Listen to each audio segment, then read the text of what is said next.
All right, we're live. Dazeni's here somewhere.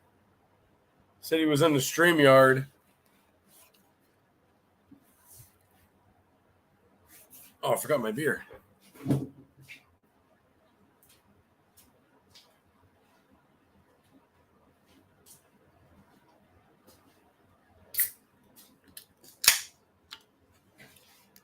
Oh, that's a good sound for Friday. Got the 805.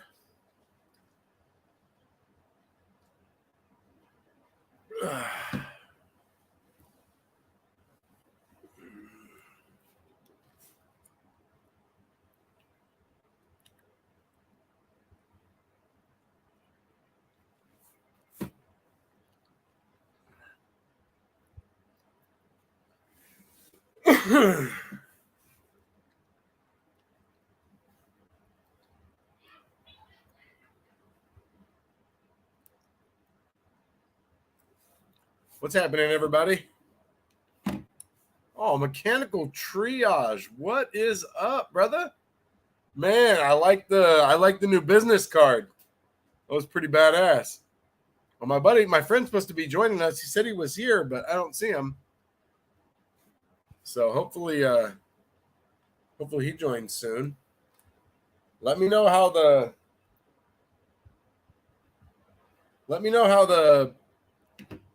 audio and video is, because I'm in the garage. I'm not 100% certain how good the Wi-Fi is out here. There he is. There's my boy, Dazeni, all the way from Texas. Yeah. Came to visit me in California. What's up, brother? What's going on? Not a whole lot. You live in Sac, right? Towards Yeah. Sac? Okay. Yeah. Hey, I have a fan behind me. Is it loud? Can you hear it? No. Okay, good. All right. It's like hella hot here, and I'm in the garage. So I got the garage door cracked like 6 inches. I got kids running all around the house and in the pool, and I got a fan behind me trying to keep me from overheating. So. Yeah, you sound good. All right, cool.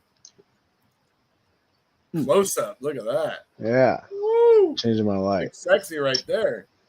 Oh, we got what is that? Deftones beer? Yes, sir. Nice. Last one. Till they release them again. I don't know when. I got the 805. I'm gonna hopefully go down to the brewery sometime with the wife. I had tried that when I was in where was I at? Not Santa Monica. LA? San Diego? Well, when I was in LA, but I went to I met up with Turbo Tai Tai.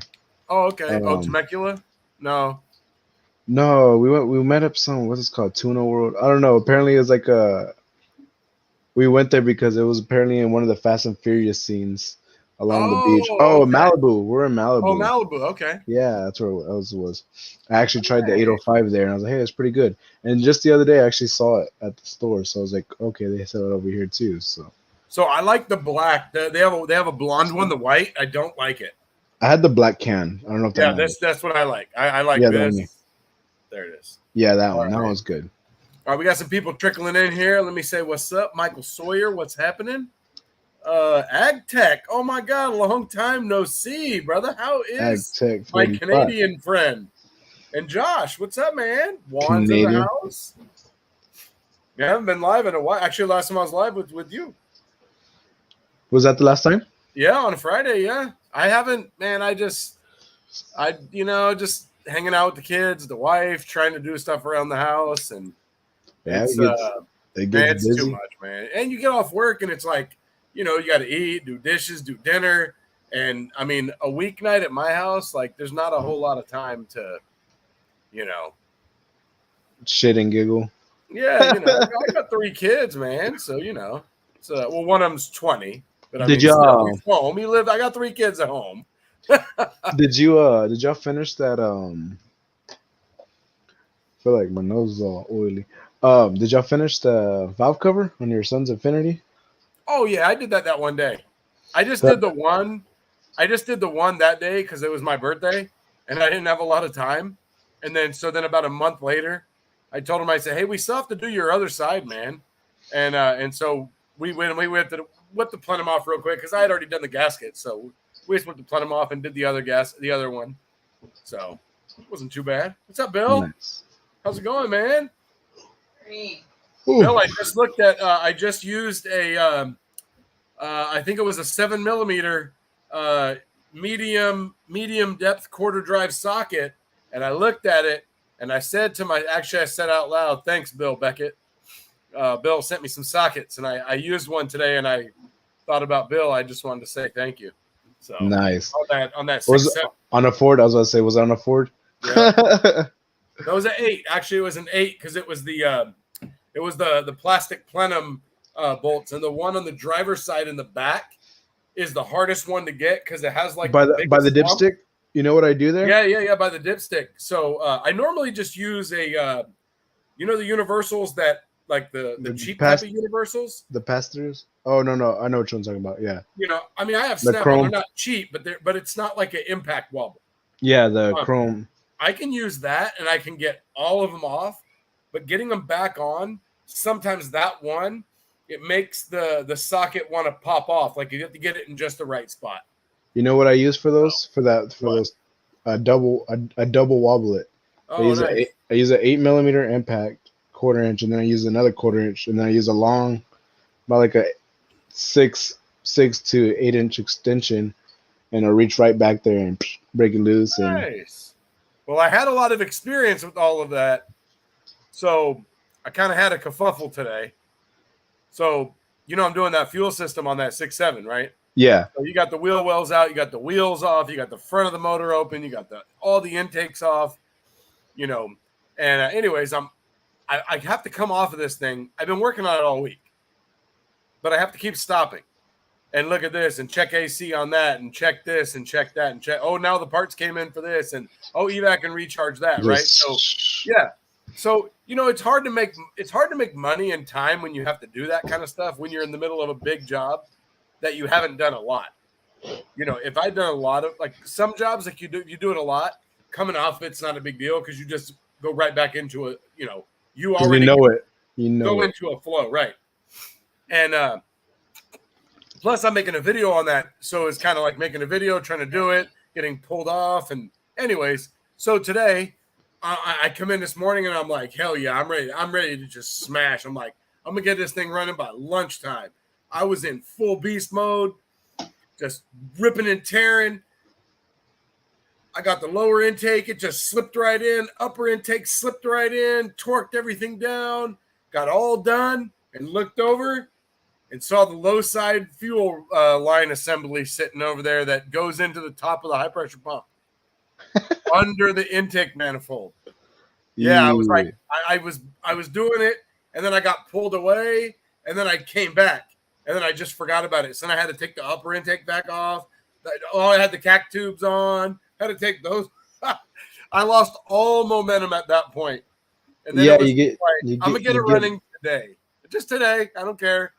Just today. It's the last day of the pay period. That's it.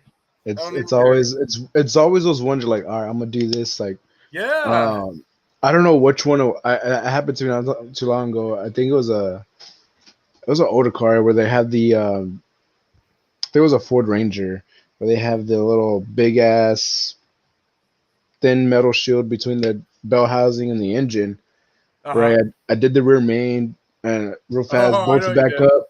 Boom, I'm cleaning up my table, right? I already have it all together. I'm cleaning up my table, putting all my parts away, and I see on the table, I see the fucking plate on the table, and I was like, motherfucker.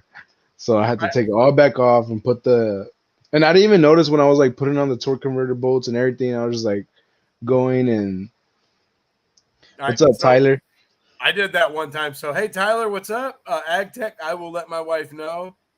And so I did my old first shop I worked at where I was flat rate.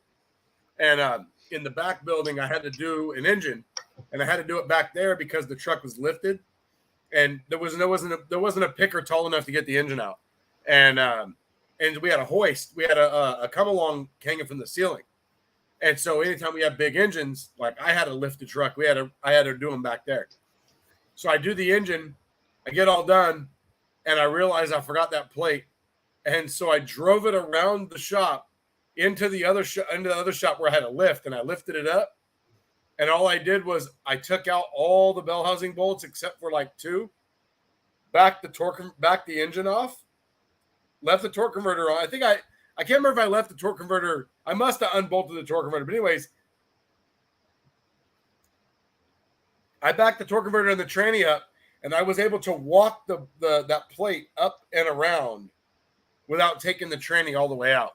Oh, nice. But this was a F-150, so it was like, it was only like this wide in some places. I mean, it got wider, but you were able to, kind of get it up in there and walk it around. I mean, wiggle it in. It didn't just go right in. Don't get me wrong. I'm making it sound like it just slipped in like that. Oh, easy. Nice butter, but I didn't have to pull the tranny out all the way, or So, anyways, So thank God it's Friday, man.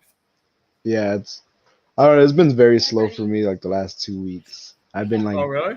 I've been dragging. I don't know. I've had like mentally like for work. I just been like coasting. Like I did a transmission Monday, real easy transmission. It was like it was a 6080 on a 2016 Chevy.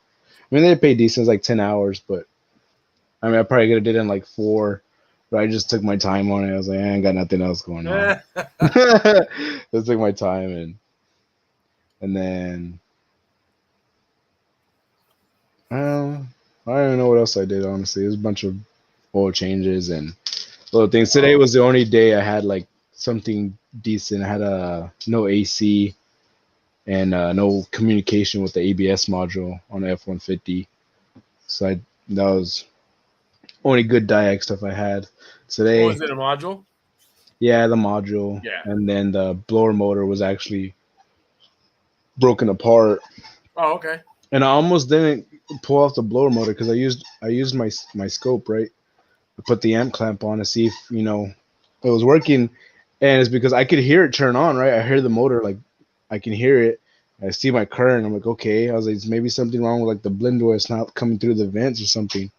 And of course, my shop's full of F1 Fords, and I had another F-150 in the other bay, exact same truck. I was like, let me go compare with this one. So I went in that truck using the scancel. And I noticed too on the scancel it was showing blower speed 0% when I would change it. I was like, it's kind of weird. So then I went to the other one and I checked it, said the same thing, and that one worked. But I put my scope on that one and I checked the amperage on that blower motor, and it was completely different. And I was like, okay, something's not right. So I went back to the other one. I was like, let me pull this blower motor off and see what's going on. Maybe something's in there and stuck, or I pull it off and the blade, the fan of the blade stayed up in the HVAC box. So it was broken. So the motor was still working and coming on and everything, but turning no fans, the propellers. Gotcha. And then we had one this week. One of my coworkers had one where there was like a chunk about this tall and about that wide missing from the blower motor. From the, like, if you look at the squirrel cage at the top, it was missing like like probably 2 inches wide and 3 inches deep. Weird. Rode it. It made hell of noise. Huh. Man, I was busy as hell this week, dude. I looked at so I Diesel Dog. Do you follow him on? Yeah, 88 Diesel Dog 88. Yeah, so he had a video yesterday, I think it was, and it was like yesterday, no, it was like a day before or something, and it was like what's it a day in the life? What's my day like in a mid-size big mechanic shop or whatever. Medium duties. Yeah, and he wrote down everything that he did, and I was sitting there one day while I was at work. And I was like, man, if I tried to make a video about all the things that I did and looked at and stopped and looked at, everybody would be like, I'm done. I'm not going to be a mechanic. That's crazy. Like, I'm not even joking, man. It was like I was running from one car to the next car and then back to the office to go, hey, like at one point, I come back from lunch and I look and I have 3 work orders at the top of my box to look at. And I'm like, hey, so what do you guys want me to do? I'm in the middle of this 25-hour, fuel system job, and I got 3 work orders in my box. What do you want me to do? He's like, I'll give this evap test to someone else, and you go ahead and look at this AC on a Durango and a check engine light on a Corolla. I was like, all right. And so it's just like, constant, just stop, start, Constant stop. I'd rather be like that than like. I mean, it's good and it's bad. It's good because like, you stay busy. You look at a lot of stuff. But sometimes if you don't get the time to work on things at the end of the pay period, You you cut out. worked didn't really like make the dollars that you would make if You don't you get had to. worked You don't get to finish the jobs like the big jobs. your ass off on jobs that. Am I cutting in and out? Yeah. Oh damn! I just saw you freeze.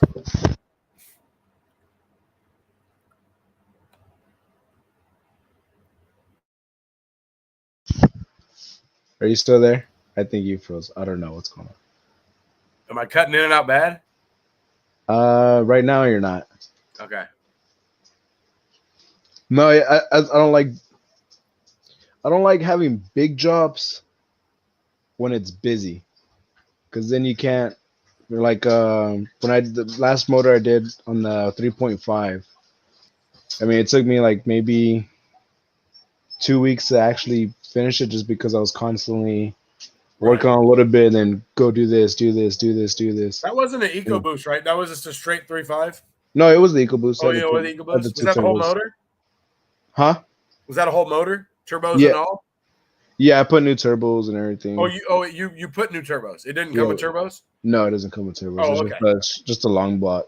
Oh, okay. But it actually comes with a new high pressure fuel pump, so that was cool. So I didn't have to set that up. I don't know. You gotta put like have you done a high pressure fuel pump on one of those? No. Oh, I've only done turbos. Well, you're supposed to have like a special tool that you put where the pump goes, and like you rotate the engine, and once that tool goes down, that's when you know the cam lobe is in the proper position to set in the pump.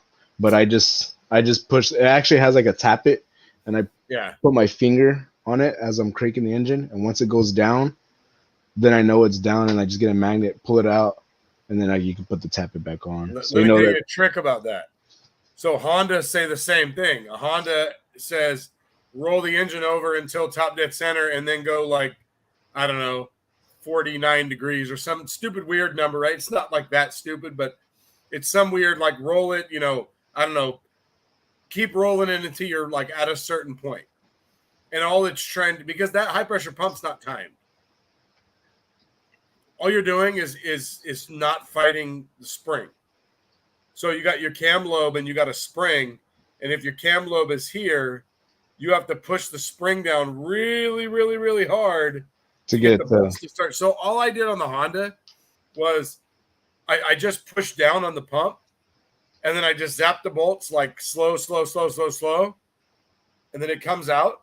And then I put the new one in the same way. All I do is lube it up real good. Am I breaking up? No. Oh, look at you, you're freezing. And I just kind of apply pressure. And I just, excuse me, get it started, and then it's just like zip, zip, zip, zip, zip, zip, zip, and then it kind of just, it's like a works your way in. Yeah, it's like a 6-liter EGR valve. Have you ever pulled an EGR valve out of a 6-liter and put the old one back in? Actually, no, I haven't. Okay, 6 liters. I've only worked a handful of times. The most I see are 7.3s and 6.7s. Well, it's a pain in the ass, let me tell you. To put an old EGR valve back in, like all you did was take it out for testing, right? Really, all I take it out for is to see if there's coolant in the intake, usually, and to see what the EGR valve looks like, because I could take it out in like 2 seconds. But putting it back in is really difficult sometimes because of all the carbon. Oh, you got it. It's all gunked up. Yeah, I mean, you have a shoulder that's like this. It's like that wide. It's like barely wider than the bolt. And there's only 2 bolts. And so you're trying to like walk it down, but the seal is like further in. It's weird, but anyways. Chef Shade Tree, what's up, man? How's it going, brother? Tyler, how you liking that Matco stubby? What do you got? What do you get? He had bought the Matco 3.8 stubby off of my recommendation. Stubby what? The little cordless stubby end pack. Like the one I have, I'm always showing from Matco. What? The Matco 3.8 stubby impact. Stubby impact. Yeah, it's like a. I'm having a brain fart. I know I've seen it because I like the Milwaukee stubby impact. What? Like the Milwaukee stubby impact, Oh, where it's like real. What the? I'm not. It's not ringing a bell. Hold on. If you go to my profile, you'll see it like 10 times. Promise you. Watch, I'll send you a picture right now. I'm just having a brain fart. Yeah, once you see it, you'll be like, oh yeah, that thing. You know what I love is do you have a flex head 1/2 inch impact? No, I actually kind of want to get one because I hated the Milwaukee right angle impact, but I feel like that flex head impact would work great. Can I Okay, tell you that if I posted on Instagram all the times that I use that thing, people would think I work for Capri. I swear to God, I, that thing is like brakes, suspension. Man, I use it all the freaking time. I think that'd be great Getting the for nut torque on converter top of a bolts. Pitman arm. I mean, and then with having the 1/2 inch, stubby sockets. The first time that it Oh really, yeah, really came into like where it was like worth its weight in gold was my coworker was, oh, okay, yeah, I know what you're talking about. My coworker was doing a power steering pump on a Hyundai, and he had like this much room to get this big ass nut off and nowhere to turn a ratchet or a wrench. And he came over, he goes, "Hey man, can I borrow your stubby impact?" And I was like, "All right." And then what size is the nut? It was like a 24, I think. And so I gave him the socket and the ratchet. I mean the impact, and it slipped right up in there, and then and broke the nut loose, and he was able to pull it. I'm not even joking. He had like no room whatsoever. And with the flex and just how shallow it is with the socket, man, it's just gets in there nice. yeah, it is one of those. I might get one.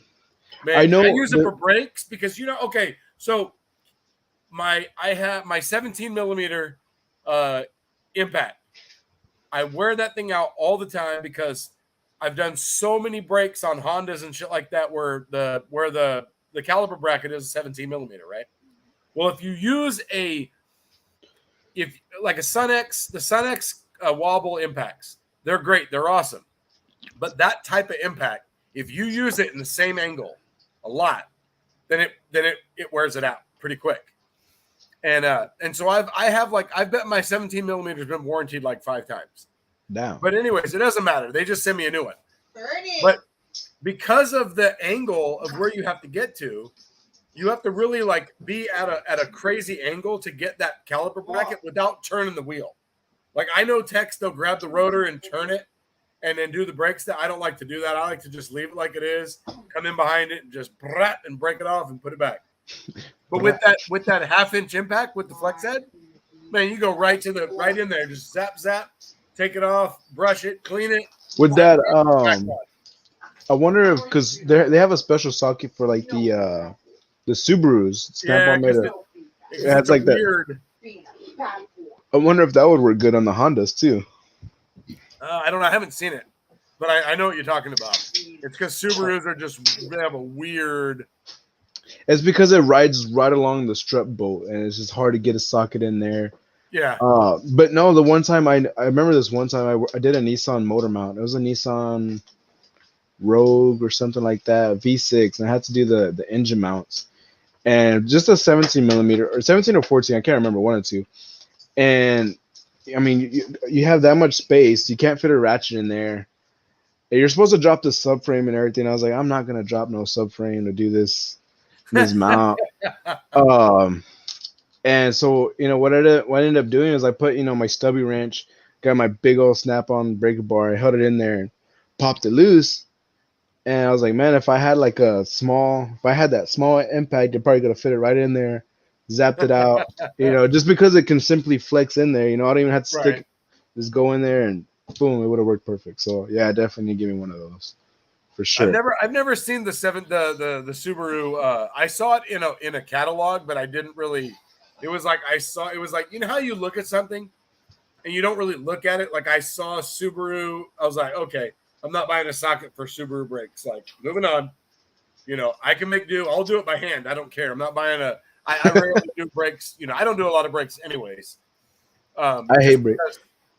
Brakes are good. I mean, you can make good money. Easy money.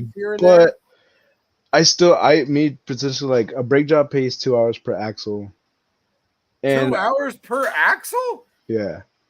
Damn. Wait, is that replacing rotors or turning rotors? Both. If you're replacing, it's still 2 hours? Yeah. And if you're turning, it's 2 hours? Yeah. Okay, so all cars need new rotors. Sometimes, like, I mean, We don't turn rotors anymore. I still measure them. Well, because now sometimes you can get rotors cheaper than, I mean, for pennies. I mean, some of these cars you can get rotors for like $35-$40. Hi to YouTube. This is Little Nuts right here, Littlest Nuts. Littlest Nuts. Hi. You gonna go swimming? I'm hungry. Okay, all right, we'll go eat. Love you.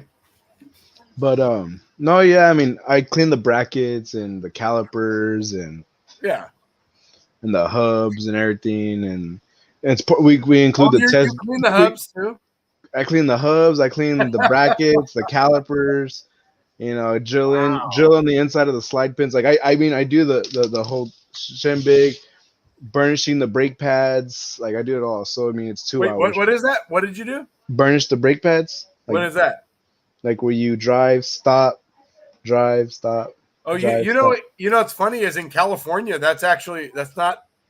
So in California, we have a Bureau of Automotive Repair, and they have all the rules that are like the legit rules of auto repair. And doing that with brakes is wrong in there. So I used to have a. So do you guys have salvage vehicles out there? I don't know how other states work. Salvage, like cars, like used cars. Okay, so in California, let's say your car's worth $5,000 and you get in an accident, and it's going to cost $5,200 to fix it. The insurance company, the damage exceeds the value of the car, and so they salvage the vehicle, and then they either take it and then they give you whatever, and then they take the car and they send it off to be crushed or to the wrecking yard, or you could buy the car back from them on a salvage title. But now the car always will have a salvage title. You can never remove that from the vehicle. And to get it registered and insured to be able to drive it, you have to get a California brake inspection, a California lamp inspection, and then our regular smog.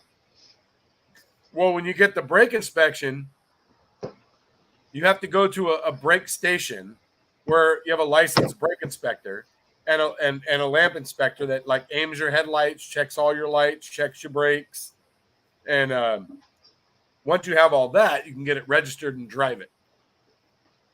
So now when they say not to burnish brake, you're not supposed to do that. Yeah, I had an old boss that used to say that. They used to have, if a car made noise, he would say, "Oh, just go burn the pads in," and then, but I've never ever done that ever again because. It's supposed to help prolong. What? It's supposed to help prolong, like break in the brake pads and prolong so that they don't make noise and stuff like that. But if you read in some directions and some stuff, they actually say to avoid sudden stops for X amount of miles, because you don't want the pads to get too hot too fast, because then they glaze and everything else. Yeah. It's just something like now I just do brakes and send it on its way. I lube the slide pins. I clean off obviously I clean off most of our pads come with hardware. And so I'm going to clean off, the hardware area, put new hardware, lube it up. That's the minimum. You clean where the hardware goes. Pull the slide pins out, clean them, lube them. Always do that. I've never ever cleaned a hub ever, but it's really cute. I like watching you guys do it. You and Dennis and Enright Automotive. He likes to do that too. But they live in the Rust Belt, so it's different. Like I like to watch people that live in the Rust Belt and New York. I live in Texas. I don't live in the Rust Belt. Well, no, but I'm saying I like to watch people that do things in different areas because I like to see. What auto repair is like in those areas. What kind of stuff do you have? Like Turbo, like Tyler, do you have to do you have a problem with hubs getting too much corrosion where you have to clean it where it causes a problem? See, we don't get that up here. I don't ever have to clean a hub. The only time me and you use the same brake lube, the AGS Slil Guide or whatever that Tyler's asking. What kind of lube do you use for the calipers? I mean, for you, Tyler, I'd use KY. You just posted on one of your shorts. a Napa. What are you talking about? The heater hose one? Yeah, Oh, no, that's not for brakes. I don't use that for brakes. You don't use that for grape? Hell For no. grapes? For brakes? No way. No, I have this purple Anti-seize Permatex. some sort of purple. I don't know because I had like I used to use purple Napa brake lube, and then the next shop I was at, they gave me a thing of green Permatex brake lube, and then the shop I'm at now gave me a different kind of container with purple lube, and I didn't like the container that they gave it to me in, and so I just put it all into my one that I already had. So I have no idea what I have. I have some sort of brake lube. Look, but I that use it for okay. everything. Or maybe yours is like it's that brand or whatever that you're showing. That's not the brake Okay. lube. That's not the brake lube. Now I'm Yeah. noticing this says multi-purpose all weather. I They use that actually for have everything. they actually Man, have a caliper grease, and that one works Oh, okay. pristine. Yeah, you know what? I just don't use anti-seize. I mean, I think that most brake lubes work. I think that if you get any sort of brake lube and you clean the slide pins and you clean the hardware mounting area, the pad mounting area, whether you have new hardware or old, or calipers that have no hardware, and you clean it with a wire brush and you lube it and you lube the slide pins, you're going to be fine. As long as you do that. I don't really think, I think all the different brands, all the different, because I've used green, I've used purple, I've used, all different colors, all different brands. They all work as long as you clean and lube the slide pins. Let me ask you that on that part. What all do you lube on a brake job? Do you lube the caliper itself? Do you lube the hardware where the brake pads sit? So The when I backing get a cord? brake job, I pull it off and I take a wire brush to the little outside parts of the caliper that hold on to the outer pad. I wire brush that. I wire brush the center of the caliper that goes along the pads. I retract the piston and I wire brush the piston. And then I wire brush the hardware. I only wire brush the bracket Where the if hardware I'm not sits. replacing hardware. If I'm replacing hardware, then I generally don't wire brush the bracket unless it has an excessive amount of brake dust and I don't want it to get on the lube and wreck and cause a problem. But if it's just a dirty caliper, I'm not going to clean it. We're not making beautiful things. We're just doing brakes. And but so then I lube the hardware. I lube the caliper, the 2 points that hold on to the outer pad, and I lube the pistons. On Hondas, I will also lube the hardware that's in the top of the caliper that sits on top of the pad. Where it has the piece of metal that The little slides in. Wait, hang on. It slides in and that way, or I'm doing it the wrong way. It slides in and like that. the part that pushes down on the brakes. Yeah. So I also lube that in a Honda, and then the slide pins on the bracket. That's all I do. So, here we go. Hang on. Let me pay attention to our listeners. We have 10. That's pretty good. There's 2 live streams going right now, so I'm stoked to have 10 people in here. Thanks, guys. In Saskatchewan, we have to have a structural and mechanical inspection to get a salvage. Okay, so AgTech, you have salvage vehicles there as well. Is that like when I explained where the car has damage that's worth more than the vehicle, it becomes salvaged? Is that the same as what you guys have? So I'll let him get back to us on that one. I got some brake grease lube, and I seem to cause more issues than anything. The one I've seen problems with is the orange Permatex. Oh, that's because that's glue. Like That's it says brake, brake Okay. brake caliper grease Yeah, lubricant. I used to use that because I had a Land Rover one time, a long time ago, when I didn't have a lot of experience, and we had a problem with the brakes. And my boss said, "Just put the glue on it." And so then on the pistons and the outer part of the caliper, I would put the Permatex glue on there. And I did that for a long time. A very long time I put that on there until way later on I found out that it's not good. It dries, it glues, it doesn't lubricate anything. So I stopped and I threw it in the garbage. But it was a Land Rover is why I started using it. It's supposed to help pull the pads, pull them back. But I mean, but here's the thing: if the brakes are working properly, they're supposed to be pulled back by the car, not by glue. Not just that. I mean, the caliper's not supposed to stay. That's what I'm saying. You have a square cut seal. Okay, it's been a long time since I've been in school, and I don't take apart calipers, but I still remember the calipers have a square cut seal, and that square cut seal is designed to be like this and to stretch and then pull it back. But if it's not pulling back, then you have a problem with your caliper, or you have a brake restriction.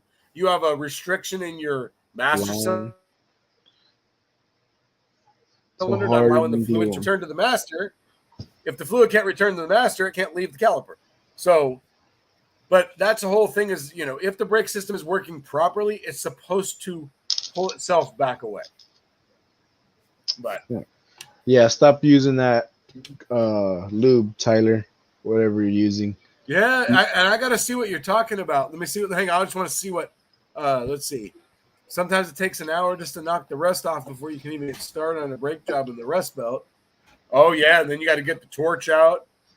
So my thought is this: if I worked in the rust belt, I don't like to borrow tools, and I don't like to have to go to a tool crib to get a tool constantly. Right? If I have to use a tool a lot, I'm going to buy my own. So if you work in the rust belt, do you own your own torch and keep it at your box? I don't really even know how to use a torch very well because I don't have to use it, and it's very few and far between when I have to use it, and so I forget how to do it. And it's like welding. I welded all my own stuff for like 6 years. I did all my own exhaust. I did everything. I made engine mounts, spare tire brackets, but then I didn't have a welder for a long time after that, so I haven't welded since. But we have a guy in the shop who does the welding, and have another guy who likes a torch. So, and we have a lot of people. We have like 8 other mechanics. I mean, I have a pretty big shop. That's it. It blows my mind, like how there's. I mean, like your shop, you're all 8 techs are staying tremendously busy. I have other friends that are there in Cali right now, and that live in Cali too, and they're beyond busy. And like over here, like all the shops are dead. Like we're constantly getting calls from like Full Service and all these auto parts stores driving in, like, hey, do y'all need anything? Like it seems to just be. I don't know if it's the Texas itself. I just know in San Antonio, like it's been dead. There's some shops that are staying busy, but a lot of shops in my area are just dead. That's crazy. We had one day last week where we have a really big shop. It's really big. And one day last week, I had to leave early. I had to go to the dentist. I came in the next morning. Our whole front lot is inside of a gate. It was full outside. So our entire shop was full and our entire parking lot was full. Dang. Like we've never had that many cars. It's crazy, dude. It's nuts. All right, let me go back to here. I want to just finish this up real quick. That's crazy, Chef. I can't even imagine living in a place like that, or where you're always wondering if a bolt's going to come off. Where Dazeni, it would be like this. Every time you loosen a bolt, it would be like this. Your thought process would be like how you feel if you're removing the exhaust bolt on the crossover pipe that goes to the exhaust manifold on the 6.7. The one that goes right down to the turbo on the inside, the one that always breaks. Yeah, stupid. That feeling every time you go to loosen that bolt, you're like when I just did the one, like I turned it and it cracked, and I was like, oh no. And then I grabbed it by hand, and it was unthreading, and I pulled the whole bolt out, and it literally came out. I couldn't believe it. I was gonna ask is that break. See, Yeah, honestly, I don't think I'd be a mechanic or a technician if I lived in the Rust Belt. I couldn't imagine. I wouldn't I either. I give props to all those Rust Belt people that still thoroughly enjoy it. I don't know how. Yeah. It would just take the fun out of me. I mean, and then I don't. Most shops they don't get more time. I see Rust Belt mechanics all the time complaining that, well, we don't get rust more time. So it's just like, See, bro, what are we you write it doing? up. If we get a car, if I look at a car and it's full of rust, I'll recommend like an hour or 2 or 3 extra hours for rust. Like if I'm doing like front end work and there's a ton of rust, I'd be like, dude, I need like 3 hours for the rust and for the torch and for all the crap I'm gonna have to use. Um, but that's the other thing is you have to sell it up front. You have to sell it to the customer because you can't sell the job. Be like, oh yeah, I need struts and ball joints and tie rods, and then come back and go, oh yeah, man, it has a lot of rust. I need rust time. Sorry, you should have sold it. Um, Yeah, if I see it, Let I me get usually these comments really quick. I lose the slide pins in my service truck, but the bottom pin always seizes after a bit. does it have a rubber bushing on it? If it does, take that bushing off. Some people are gonna flip that I said Well, that. the top one usually has the bushing, doesn't it? No, it's the bottom. Oh, it's the bottom. Yeah, it usually Oh, goes on the bottom. I guess because it pushes down. Is that what I've never? I don't know. I can't remember seeing, but it is usually always the bottom I slide pin. just did brakes on something the other day, and I wish I could remember what it was, and it had no rubber bushings or no rubber thing. I was like, what the hell's going on here? Me and Dennis kind of got into that because I mean, technically you can replace them and put a new one, but I've had it happen to me several times where I get a comeback and it's because the brakes are getting hot and it's because of that rubber boot. So a lot of times I'll just take You're it talking off. about the one that's at the end of the slide pin. Yeah. No, this car didn't even have a place for it. It didn't have it. There was no rubber. I was blown away. I was like, dude, I've done brakes on a lot of vehicles, a lot of different vehicles. I can't remember ever seeing one that didn't have a rubber bushing Really? on whatever on the end of it, and it was all four. So it wasn't like they mixed up, put two on one side. No, there's cars out there that don't have it. Like I do all the time. I can't remember seeing one. I'm sure I have. It just made me go, what the hell? All right, so here we go. Yes, salvage vehicles. Okay, so in Canada, it's the same way. You can buy the car back if it's worth more, if the damage is worth more than the vehicle. So, oh, nice. So chef, my wife's family lives in Ottawa. So, small world.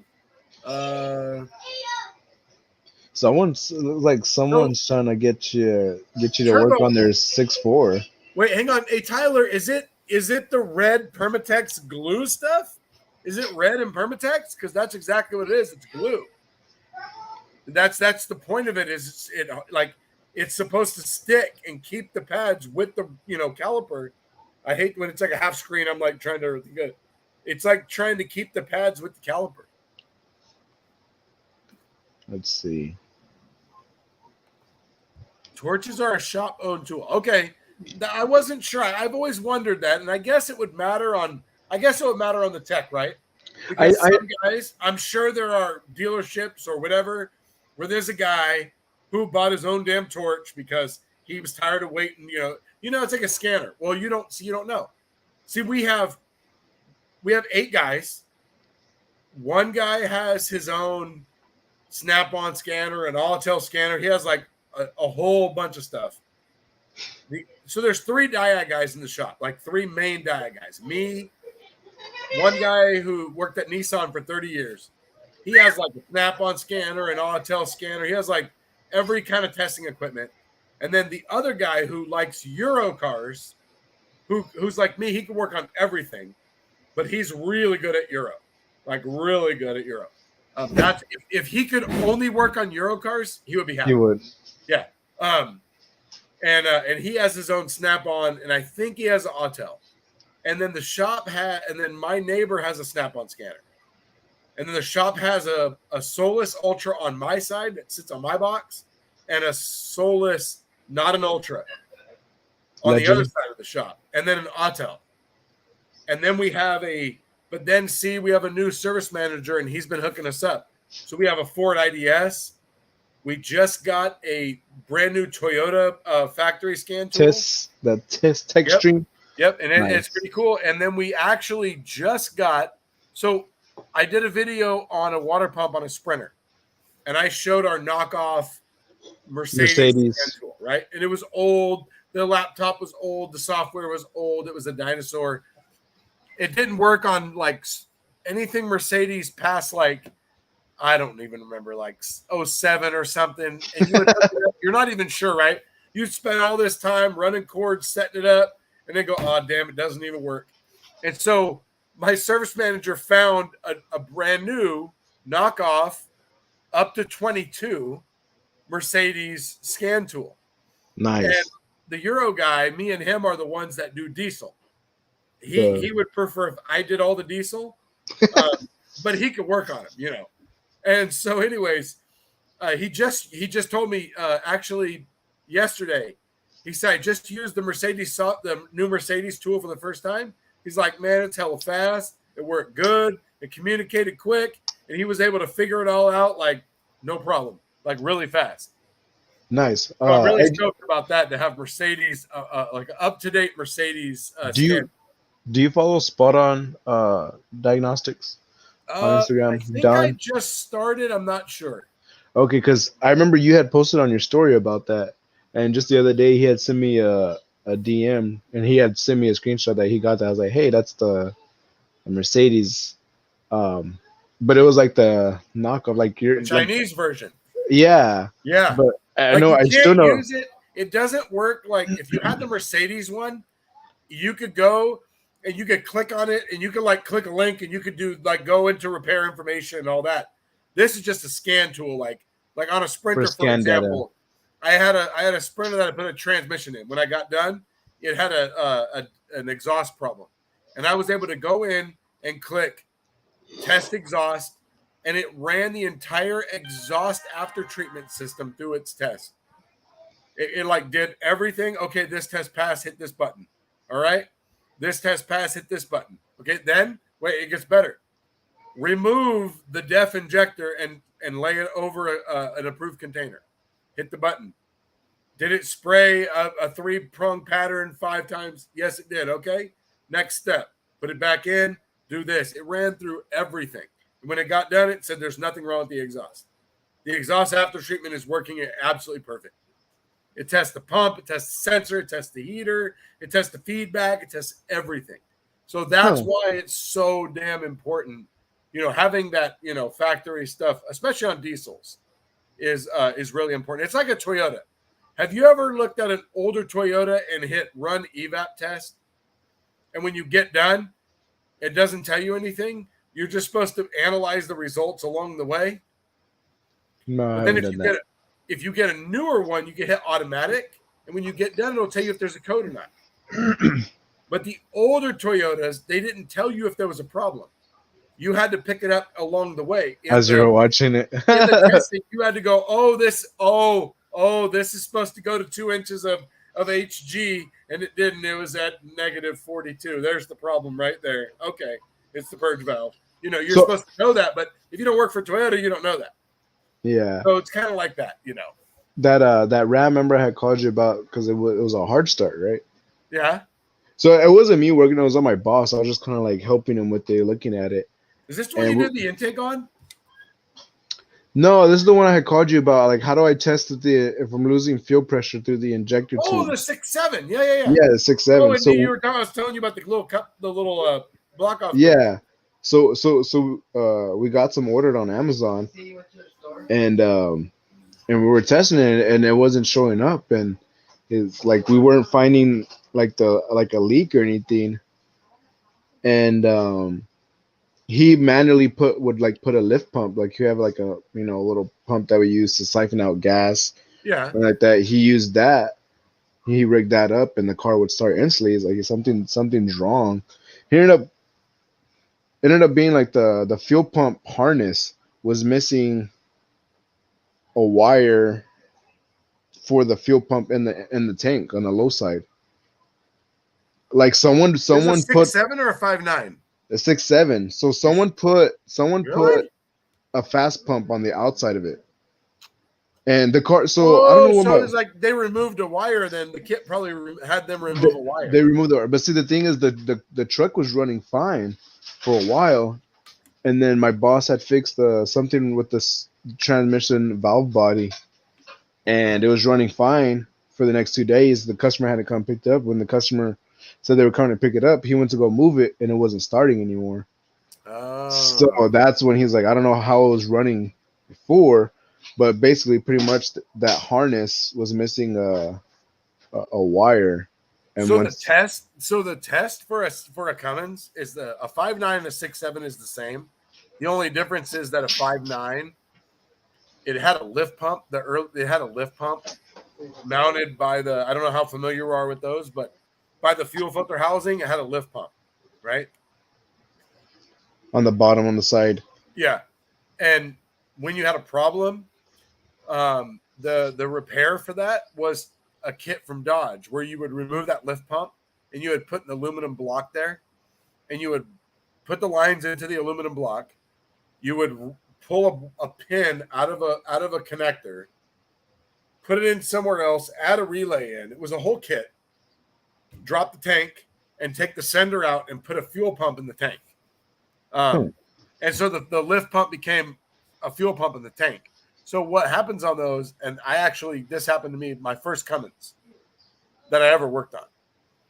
It came in as it would stall when it got hot, and it had a code. And I didn't really know much about diesels then. And it had a code. And I followed the flow chart for the code, and the code said replace the lift pump. And when you clicked on that, it said perform TSB, what I just told you. Remove the lift pump, put a block, put in the tank, all that. So I did that. Cool. I go drive it, and I'm out there driving, and I'm like a 5-lane road. It's like 2 lanes both ways with a passing lane, and it's hella busy, right? And I'm in the right lane, and the truck just shuts off, and I'm like, oh crap. I just pull over, and I'm hella nervous because this is a really busy road. It would be like if you died on a freeway and there's no shoulder. There was no shoulder. I was in the right lane on the side of the road on a curb. So anyways, then I knew a guy in a diesel shop, and I called him, and I was like, hey, man, this is my situation. I don't know what to do. And he goes, I'll tell you what happened. He said the lift pump's been failing for a while. So an injection pump, here's a good little tip for you. And anybody that's watching, an injection pump on a diesel can suck fuel.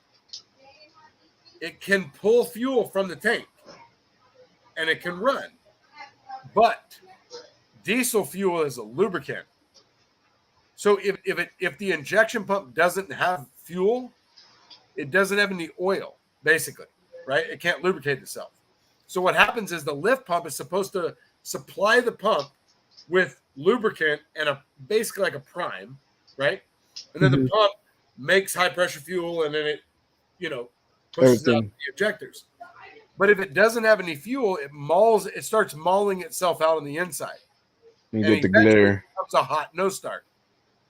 And so this was one of my first time ever dealing with the Bureau of Automotive Repair, the California law of auto repair. If you have a problem, you go to them. And if they see fit that maybe a shop screwed you, then they will investigate. And so they did. They investigated. And they came down to the shop with the Bureau guy and their diesel guy, and they sat down. And this was back in the day before computers. We had computers, but we didn't do anything on computers. So everything was handwritten, right?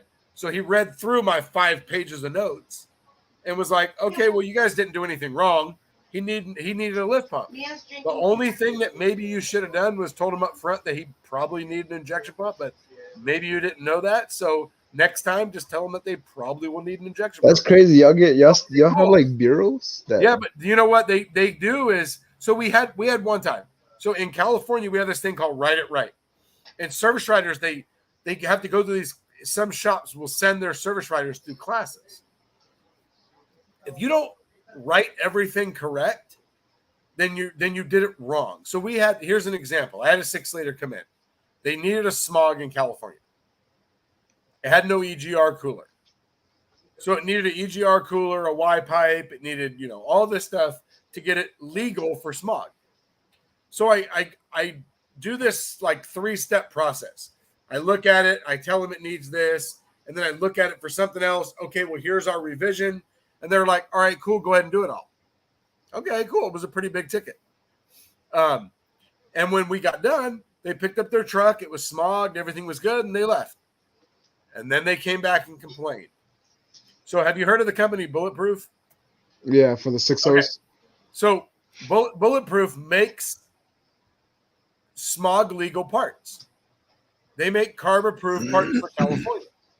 But they also make kits that will extend the life of your diesel by removing the emission components, by like removing the EGR cooler, which is a huge cause of 6 liters to fail.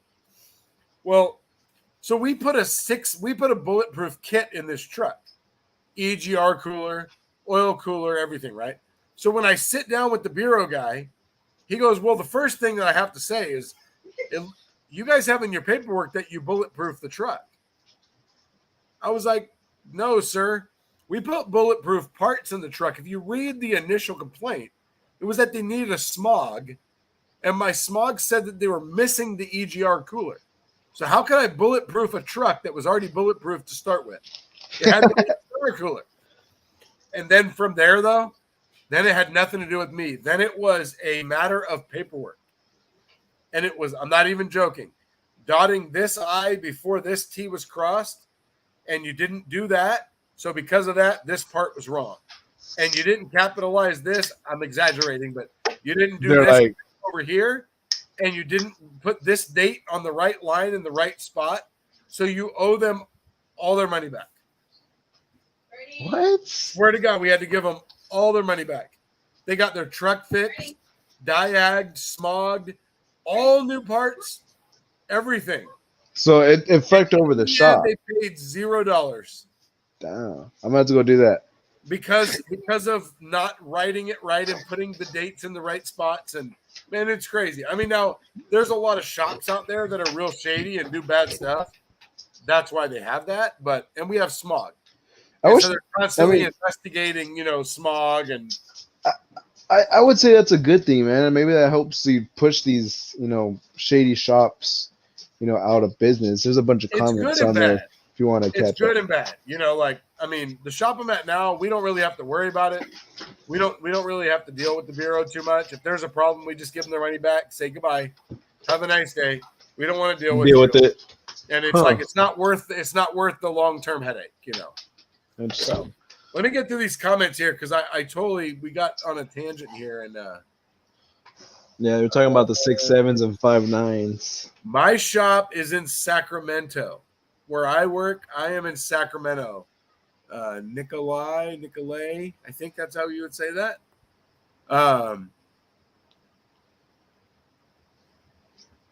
Okay, yeah, definitely a torch is a must in the Rust Belt. Oh my God, that's crazy. See, I've had some slide pins that were so stuck that I was like, "Hey, you need a new caliper." Like, sorry, we ain't cleaning this shit up. Like, you can't. Yeah. You get a new caliper, baby. Yeah, I use a lot of penetrant. We use BG. I use the PB Blast. Steve, what's up, man? BG Enforce is the best penetrating fluid. Yeah, in my opinion. Like BG. I don't use BG. I use PB Blast. I don't like PB the Blast. foaming stuff. The BG Enforce, that stuff works in miracles. Is that the foaming? The foaming yeah, stuff? That thing works miracles. Because it hangs out for a minute. It's black lube. Oh yeah, I don't know, Tyler. I'm not sure. But if it's like gluey, stay away from it. It's like anti-seize. If you put anti-seize on something later on, it's gonna be like. Do you put anti-seize on spark plugs? Okay. So the answer is no. I did it for about 4 years because I had a shop where we put spark plugs in something and it went somewhere else for something. And they were like, we can't remove the spark plug. And they tried to remove it. And I took it right out. I don't know what was wrong with them. Maybe they were hitting it with their purse. I'm not sure. But it usually helps get it off. at that point, that manager, he really believed in anti-seize, and he was like, we're going to anti-seize every single spark plug from now on. And so I did it at that shop, and then I got to a new shop, and that shop had a policy that said, guess what? Hey, like we were just talking about Don. Spot on automotive. Look, then I moved to a different shop, and their policy was you don't put anti-seize on any spark plug because they had a misfire one time, and it was because anti-seize was creating this is what they told me, full of crap, whatever. It wasn't allowing enough ground for the spark plug to fire properly, and it was because of the anti-seize. So whatever. Well, I don't anti-seize spark plugs. So you know. Supposedly the anti-seize doesn't help the spark plug ground itself within the head, is what I've read. But I was just saying it's funny because I was just talking about Don. He spot on automotive diagnostics. Oh, I'll get there. He's in the chat. But yeah, so the only one Nicolay, I put. Are you on Instagram at all? I'm so sorry, Nicolay. I know this was a while ago, 20 minutes ago. If you are, send me a message or something, and I can talk to you. I work at University Automotive in Sacramento. That's where I work. But I work for the shop. I don't work for myself. So if a vehicle goes in there, it's for the shop. I'll work on it if you ask for me. But I don't do anything on the side. I don't work on anybody's vehicles. I only work as a professional mechanic, unless it's my kids. And that way it's all through the shop. It's warranted through the shop. You know, the shop pays me. You pay the shop. You fuck up, it's on the shop. The shop calls you. I don't want to deal with it. You know what? Hey, if my friends need their car worked on, you know what they do? Go to the shop. Tell them to call the shop. Call the shop. And tell them that you want me to work on your car. That's fine. Bring the car in. I'll do the work. The shop will call you. You pay the shop. And if there's a problem, it's between you and the shop, not me. I'm not playing that game because, hey, I put brand new parts in cars that are failures. Like I put brand new Ford parts in cars and had them be a failure out of the box. EGRs. And, I don't do that. I did it with the EGR valve. How'd it happen? On a 6.7? Yeah, no, a 6. I did it on a 6-liter. Oh, I was like, how'd it happen on a 6.7? I had an EGR problem on a 6-liter, and I put a new EGR valve in it. And when I got done, I ran the test, and it failed the pintle test. It would like go up, and then it would get stuck, and it wouldn't come down in time, and it would just get stuck. It was just a bad valve out of the box. I don't know. Oh, Princess Jamie. Hello. Yeah. I'm actually gonna start doing side work. I'm now telling everyone to go to the shop. I'm gonna work on it anyways because it's just me. But I like the fact that if you fuck up, it's not on you. It's on the shop. Like when you put an alternator in a car, it catches on fire. You know what I mean? Yeah, like that, dude. Like I mean, when you posted that, see, you know why I don't do side work? There's several reasons. One, I mean, the main reason is I don't have a lot of time to do side work, even if I wanted to, because I want to be there. I have kids.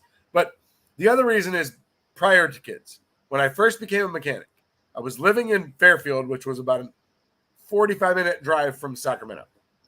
I worked in Sacramento, and I was trying to save up enough money to move there because I had just started a flat rate job, right?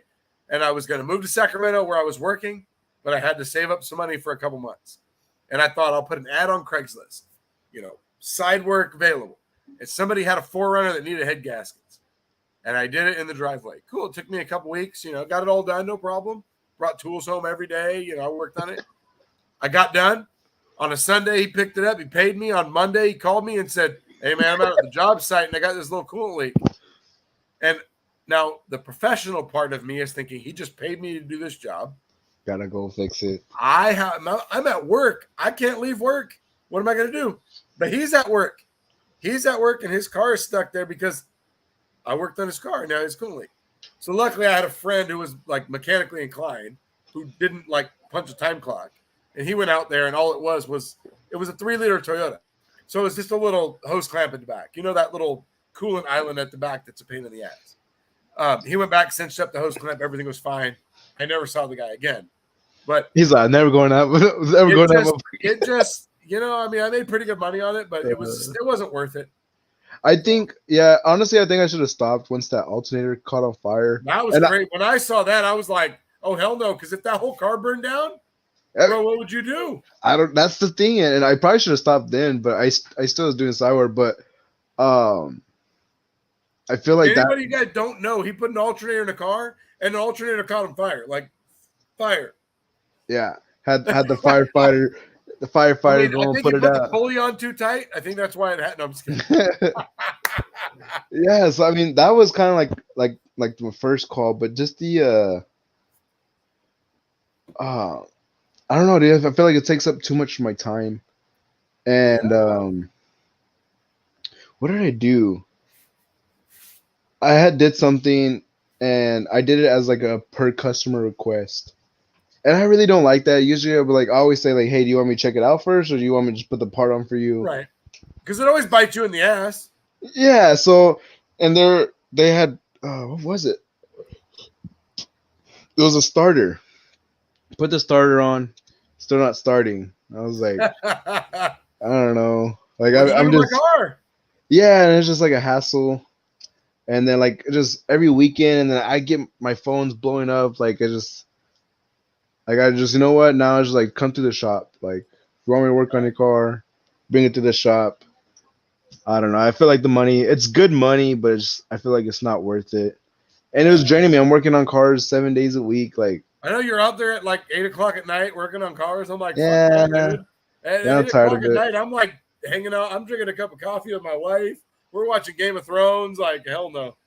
So hold on. Let Don me here get let me says get caught up here real quick. I keep getting sidetracked. Don says he crashed.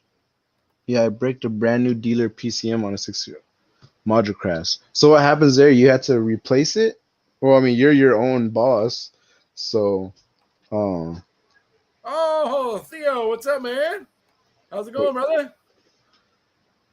Oh yeah, I was helping Princess Jamie on a 6-liter, and then she was trying to work on it. It was hella hot, and then the guy like she wasn't working on it, but I kind of was guiding her along some diagnosis and stuff on that one.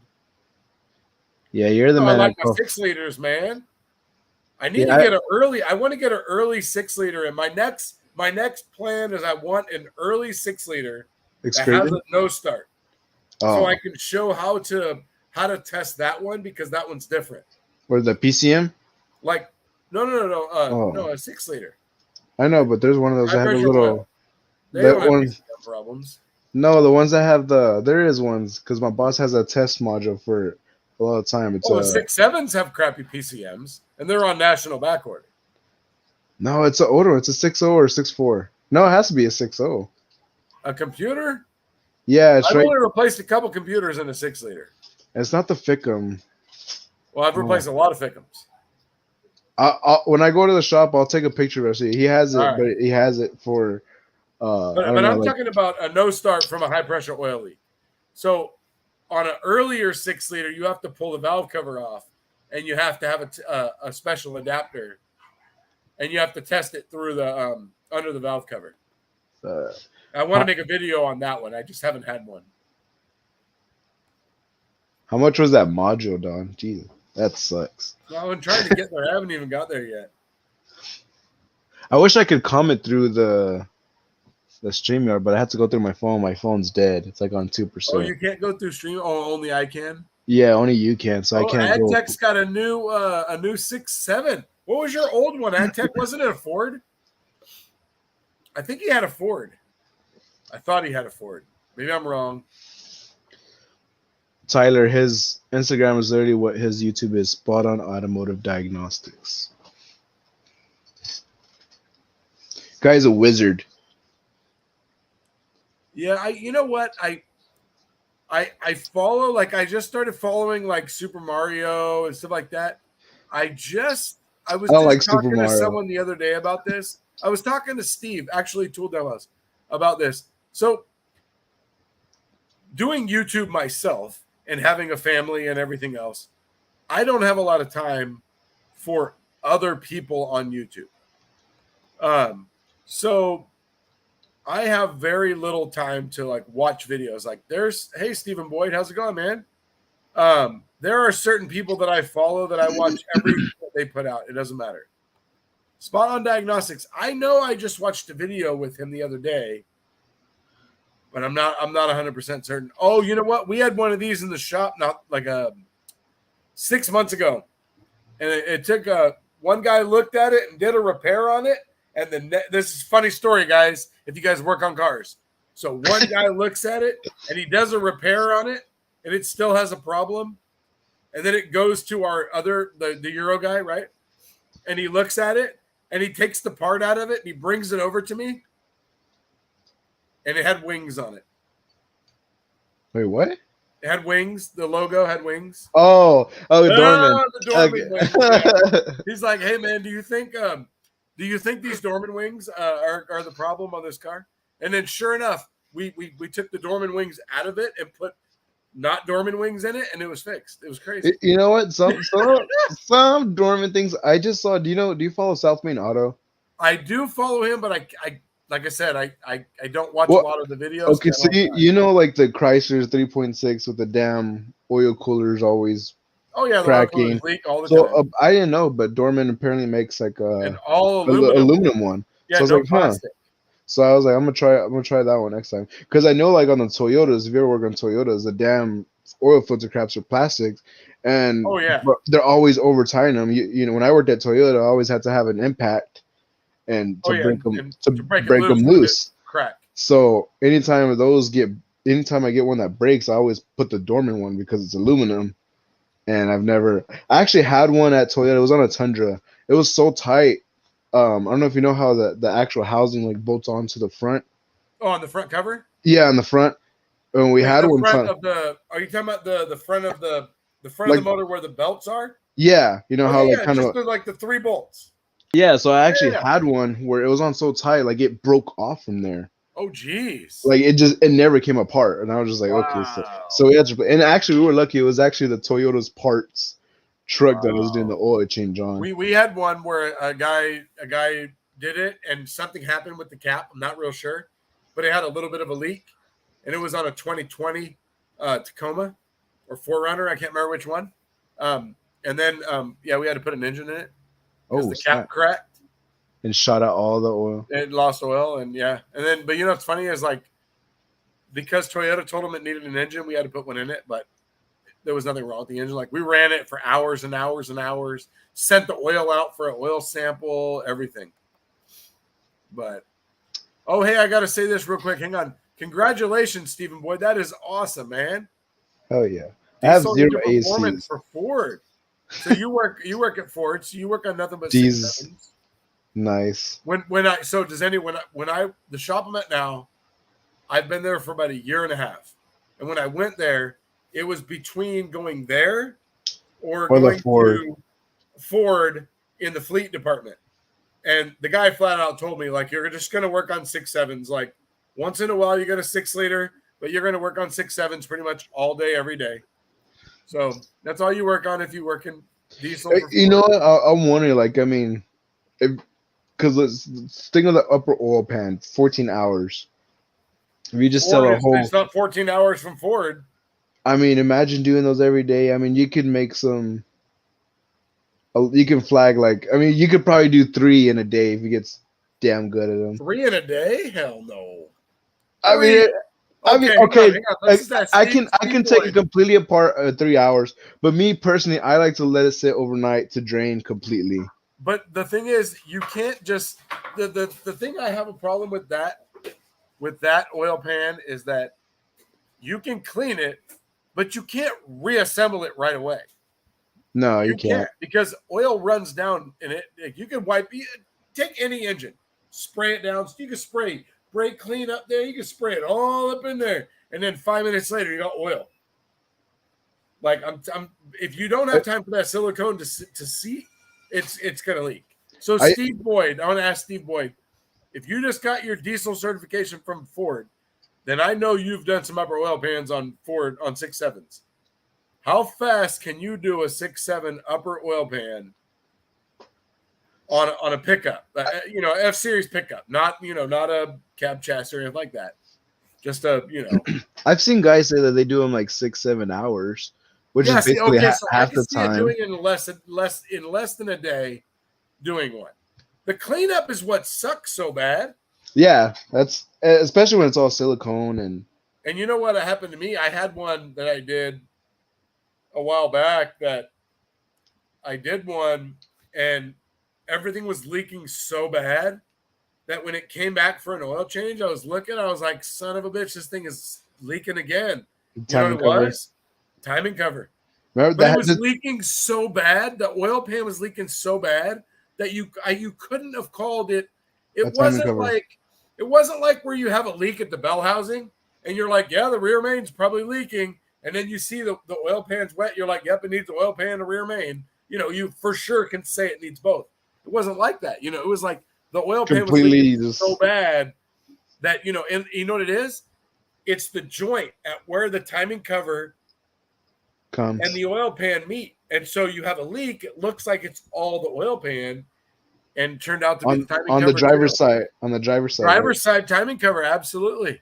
Yeah, that just happened to me. You're the one who told me about that. I did Yeah. an Hang upper on, oil let me pan. get to it. Yeah, I bricked a brand new dealer PCM.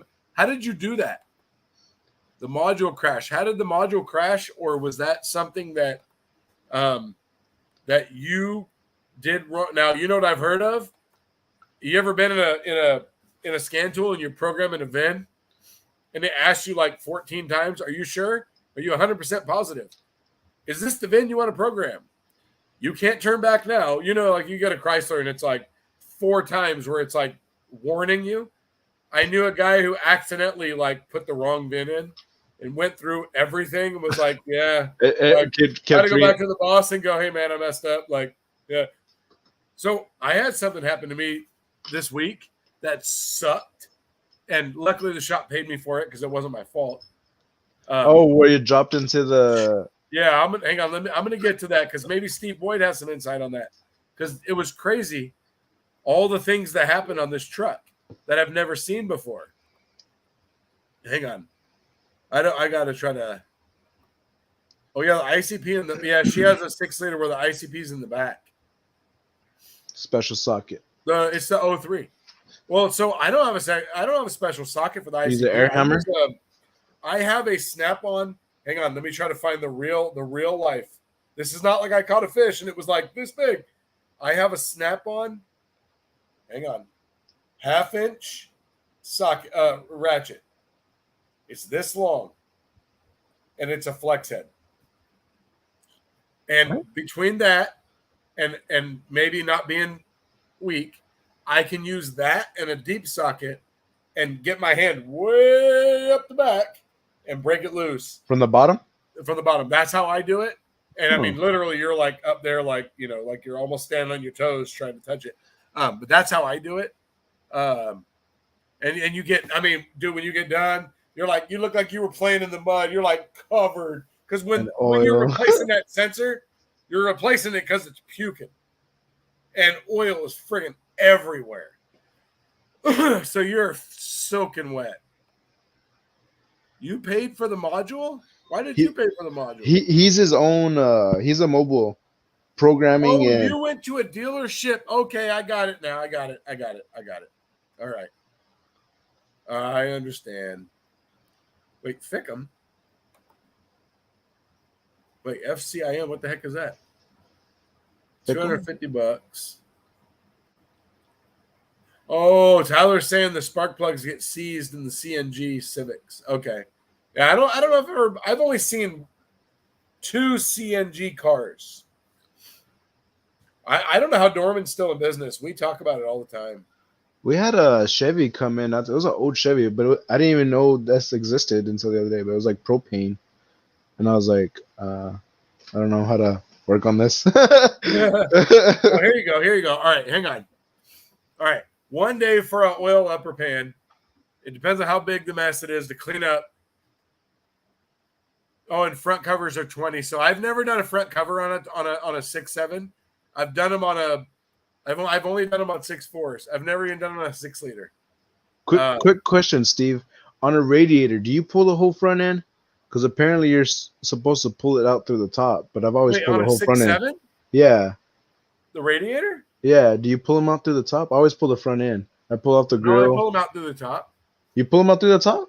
I think so. You don't take off the grill and then just the 2 bolts, pull it out. I'm not actually. I'm having a hard time differentiating between a 6'4" and a 6'7". So Not a 6'4", I've done so many 6'7". freaking radiators in 6'4". It's not Really? funny. I've actually never done a 6'4" Well, radiator. but I've had like a couple 6'4s recently, like in the past like 8 months, where I've taken the whole front end apart. So it's kind of hard to think beyond that.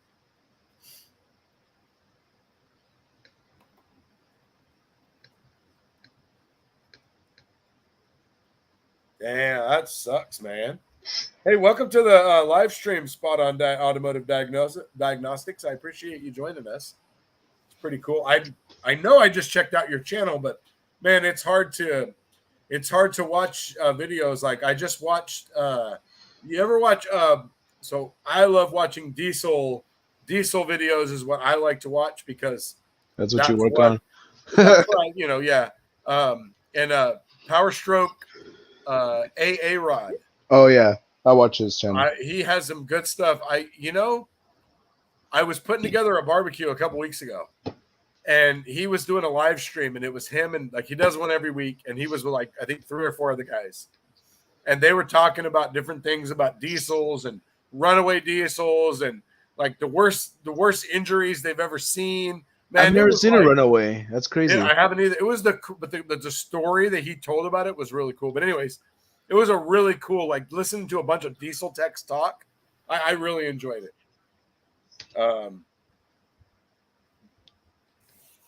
Hey, I got to get a beer. I got to get a beer. I will be right Go back. for it. All right, Steve Boyd. I got to ask. Oh, I think I already asked you. Duh. John. Clone the original model, wrote the EEPROM in Flash, then down. Watch out, Kyle's in the house too, another wizard. Oh my god, that dude. That Oh my guy- god, I gotta tell Kyle a funny story. All right. Are you guys ready for this? Let's This go. is really funny. So I turned a really simple diag on this 6.7 Power Stroke into and Kyle will understand because I'm sure he's done this before. I turned this really simple diag into like this just mountain of a molehill. I mean, I made it so damn. It was so simple, right? It needed a fuel system, but because it had one damn code in there, which said that the fuel pump circuit was failing, right? So I have a Devo, and I'm not in. I wish that I understood like the back of my hand electronic diagnostics like these guys over here, Kyle, Spot on, all of these automotive wizards, right? I'm just the everything guy. These guys are automotive wizards. So I have a Devo meter and it's awesome. It's cool as crap, but I really don't completely understand it, right? Yeah, I don't know. And the times that I'm able to use it, I don't have time to try to get it out and understand it because I'm a flat rate guy and I'm expected to perform at a flat rate level, which means that I don't have 3 hours to spend on a 1 hour diag that could take me 20 minutes, but it's going to take me 3 hours to try to learn how to use this equipment. So I have this 6.7 coming Power Stroke no start, and all I have to do is check a fuel pump for power and ground. Power and ground. That's it. That's all. And then to make sure a light bulb lights when the power lights. So I get out a test. I get out a Noid light. What's the easiest thing to check for a light bulb? A Noid light. So I disconnect the fuel pump connector and I put a Noid light on there and we crank it over and the Noid light does not light up. And I think to myself, oh crap, this is weird. I had power and I had ground, but it doesn't light a Noid light. A Noid light. I mean, an injector connector will light a Noid light. It's not a headlight bulb. You know what I mean? Yeah, it's very low. Crap. What the hell's going on here? This doesn't make sense. How do I have power? How do I have ground? How does it not light a Noid light? And the spades on the fuel pump are this wide. So they're not small, right? So what the hell? What I don't understand. What the hell am I going to do here? This is hella weird. So I get out my Devo meter. I know my Devo meter. I get the kit out all the time because I always use the forward probes. Always. I get that kit out all the time. I grab my Snap-on multimeter and my Devo forward probes, and I hook it up. So I hook up the Devo meter, and I hook up to the connector, and I hit the fuel pump, and I look down at the Devo meter, and it said load. And I went, shit. A Devo, you don't have one, you can click load or not load. You click the button, it loads the circuit. If you unclick the circuit, it just tells you the voltage, power and ground and difference and all that. And you can take that to their calculator and you can figure out the, different. They just had a thing on Instagram the other day where it was like a challenge. What is the answer to this problem? And one picture was a resistance reading with a multimeter, and the other was a 0.08 on the ground side. And Kyle showed that it's the same test. If you go to Devo's website and you put the power and ground reading and the difference, it'll tell you what the resistance is. If you ohm it out, it's exactly the same. But so because the Devo was in load, it loaded the circuit when I turned it on. And so guess what happened? Pop the fuse. So then I had to go and troubleshoot that, go and find the fuse, do the fuse, and now I'm frustrated as hell because I've spent so much time trying to diagnose this truck that should have taken me like 10 minutes. And I go over to a coworker and I say, hey man, I'm trying to order parts to build myself a little light bulb, tester with leads. I don't have one right now. Do you have one? He's like, sure, no problem. I walk over, I plug it in, I turn the key on light bulb lights. I'm like, son of a bitch. Turn the key off, and I was so mad at myself because I spent so long. And then look, first step, remove fuel filters. I remove the fuel filters. There's metal. Awesome. The system. All of this just to say that the fuel pump had power and ground. That's it. And you know what? I mean, I might have done a diagnostic or two before. So this was not my first rodeo or 100th rodeo. It just happens. So Kyle, this is a funny thing. Maybe, I'm actually gonna make a little funny thing about this. That if you ever use your Devo meter, make damn sure it doesn't say load on there before you hook it up, because I did that, and I loaded an already loading circuit, and Pop the fuse. That happened. But so I love watching him use the Devo, and I just sit there and I go, man, I wish I understood it that much. Like, I don't understand it at all. I can diag stuff, but I don't understand electrical like these guys do. I just don't. They're even doing like benchtop. I don't know what you call it. Getting modules and keep the Fazio shit. I don't know. Yeah, that's crazy. I admire people that are like that. My brain. Now my middle kid, he's like really smart like that. Like if he ever went into this industry, like his brain would work that way. My brain doesn't. I can work on a million things at one time and not forget most stuff. But that whole electrical thing, it just So that was pretty funny, Kyle. I just had to tell you that. I mean, that's true. I mean, it's like a scope. Like once you learn how to use the scope, once you understand like what a waveform's telling you.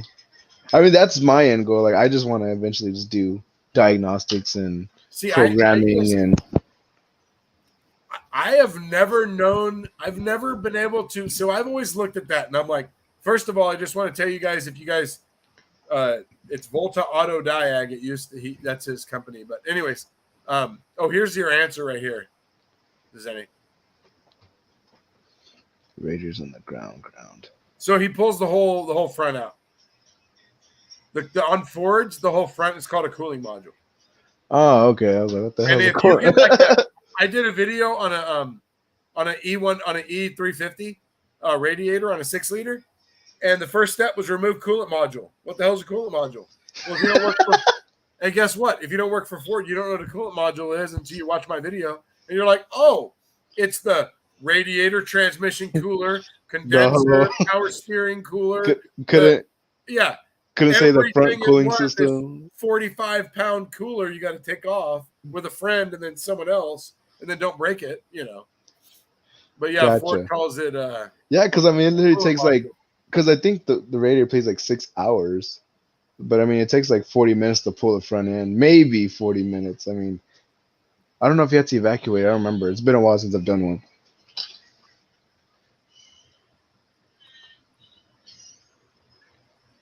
I've been seeing more people with the Devo too, so I think these guys are helping push it out. Oh, it's definitely Uh, getting good and getting out there more. um, I have a. It's funny because Don actually lives here in San Antonio too, and there's another guy that I started talking to. His name is Mark, and they got Devos, and I don't know. Uh, It's a big investment. I mean, because it's it's not cheap. expensive. It's expensive, yeah. It's a badass tool, though. Can I tell you, if you ever held it in your hand and you ever like the leads? Let me tell you this: I have leads from Snap-on, test leads. I have leads from Snap-on. I have leads from. I have about probably 4 or 5 different brands of leads over the years of all different companies. Not one company has had leads like Devo. Their leads are friggin' awesome. I mean, even just down to the leads, I've always thought that the minute I open the case, even just the test leads themselves, it just shows you like what they put into their product. The Okay, so forward probe kit is amazing. there's like I guess like some insider like so I know like okay you got Kyle, you got Don here, you know Dennis, so maybe Kyle and Don here can answer. So what's because Dennis says the Devo is just an expensive light bulb for loading the circuit. So I want we know what's different from the Devo versus loading the circuit with the light bulb. So, yeah. Yeah, it's tough, man, because I still don't completely understand it. I have it and I try to use it, but it's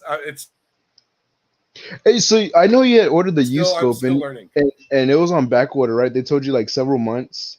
Oh, the U scope? Yeah, so I had a buddy. He ordered a U scope because I told him to get one, and he got his within a month. And Well, but his this was like months ago, back when when there was a lot of back there. shipping problems, and remember all the in LA all the ships that were stuck off port that couldn't Oh no. because the shipping yard wasn't all the guys were on strike and everything backed up and then You sent COVID and everything just it's made everything. you sent that mixig back, right? You sent it back. Yeah, I didn't like it. We so here's why. So I bought the mixing and I was like, okay, cool, this is going to be great. We were just trying to test a downstream oxygen sensor. We were over there pushing buttons, trying to set it up. I mean, I'm not even kidding. Me and another guy, he has way more experience than I do. And we're both like pushing buttons, trying to set scales, like, and finally he just unplugged it. And we grabbed the Solus Ultra, which was right there on my box, plugged it in, went to component test, downstream O2, boom, there's there's the problem. Like, it took longer to just plug it in and turn it on than it did, It was just a fact. I'm just not a scope guy. Like I wish I want to. Like I think it's really cool. Like it's really awesome when people can like scope a fuel pump, be like, oh, the fuel pump is bad. See the windings? Like I just don't get that kind of diag that often. And you have to do that stuff a lot to really understand it. And I'm just a flat rate guy that has to work on a lot of cars and produce a lot of hours. So Well, see, like today, I was using my U scope, and it kind of I think I said it earlier. Like it almost took me in a random. I almost went to like because you were testing a blower motor. yeah, and I was looking at my current, and I'm still I'm not like up here, but I'm trying to use my scope. I'm trying to be practical with it. So I used the U scope on the bad blower motor, and I'm seeing I have current, I have power. I can hear it on and everything, and then it's only pulling like 2 amps, which is not really like it doesn't click off. I'm not paying attention to the amperage. I'm kind of just looking at my waveform, and then I go to the other one. The other one's pulling 17 amps. I noticed it's a lot louder. And so I was like, okay, well, that led me to, okay, well, let me pull out this blower motor. Like, what's going on? I can hear it turning on, like, and then once I pulled it out, the fan was still stuck inside the HVAC case. But, I mean, there was my problems. I probably could, you could have just simply, I mean, it took me 30 minutes, like, total time for me to, verify repair, pull up my scope, pull up my amp clamp, Look at the So, Y diagram, see what wire needed to be on. so I went to school a long time ago. When I first started in the industry, that's a perfect example from something that was told to me a long time ago. So I spent a lot of money to go to automotive school, Same. like $27,000. Okay, more Right? than It me. cost me to go to automotive school, and in the end, I got my smog license. I got an associate's degree, and I learned a lot. I got a So, lying resume. so, so I did this, and I'm working in this shop one day, and I have a failed smog, and it kicked my ass, and I spent 5 hours trying to figure out why the carbon monoxide was so high. Why was the CO so high? And I had another guy in the shop, an old school mechanic, and he helped me. Basically, it needed a carburetor rebuild, but I didn't sell that in the beginning, so my boss wouldn't upsell it. I sold an oxygen sensor. I was sitting there having to drive this thing on the dyno while the guy had the top of the carburetor off, the needles off, and he's adjusting the jets while I'm driving it on a dyno, watching the machine. And anyways, it took me like 8 hours to get this car to pass smog. And when I got done, the guy looked at me and said, "How much did you pay for school?" And I told him, he goes, "Well, you just 8 hours, and how much did you learn in this one day? You'll never forget it. You learned a lot." You know, it's funny. My boss tells me that shit all the time, and it kind of makes me Yeah. mad. Like, so like It's true, though. there's certain things you definitely learn a lot more in the shop. 'Cause like I said, like I went to school and everything, and like I said, my school gave me a lying resume. You know, I went in there. They teach you, you know, they What do you teach mean you a the lying basic. resume, though? Okay, so Did you not after learn about? no, I mean, okay, you learn concepts and okay. Here's what my resume says. It says I know how to rebuild engines. I know how to rebuild rear ends, Well, yeah, but no. transmissions. Who cares about what it says? What did you learn in school, though? I learned a lot. You know, I learned a lot about Okay, the well, parts. I the learned. rest they just say whatever it says because they sell the school, and they sell the school by what's on the resume. Yeah, so I mean, well, that's what I'm saying. Like in the shop I'm at, you know, I've learned a lot more, and there'll be some things I'm like spending hours on, and like my boss will be like, he already knows what the problem is, and like he's like they didn't teach you that in school. I was like, yo, no, but I can't remember what it was, and usually it's on older cars. Like it has to do with like older cars, um, but it's just like experience, like. I think it's more of experience. Like you've been there. He, that guy that you know taught you how to just. That probably happened to him in the past where he's there Well, but he adjusting was like things an old school mechanic back when carburetors were everything. or a thing. And Yeah. so So for him, like that was nothing. For me, like a carburetor was like, like for me, like the like it's '89 like Chevy I ignition. had. It's like points on ignition. You know what I mean? Like, what is that? We don't see that very often. But hey, you know what, man? I still get my ass kicked. You know, Every day. on diags and stuff. I just did on the 6.7. I Every got my day. ass kicked. I spent forever. Like, Let me go back to this because there was a couple things in here. yeah. So Spot On Diagnostics said the tool is a learning curve. It absolutely is. And make sure you don't have the load button pressed. And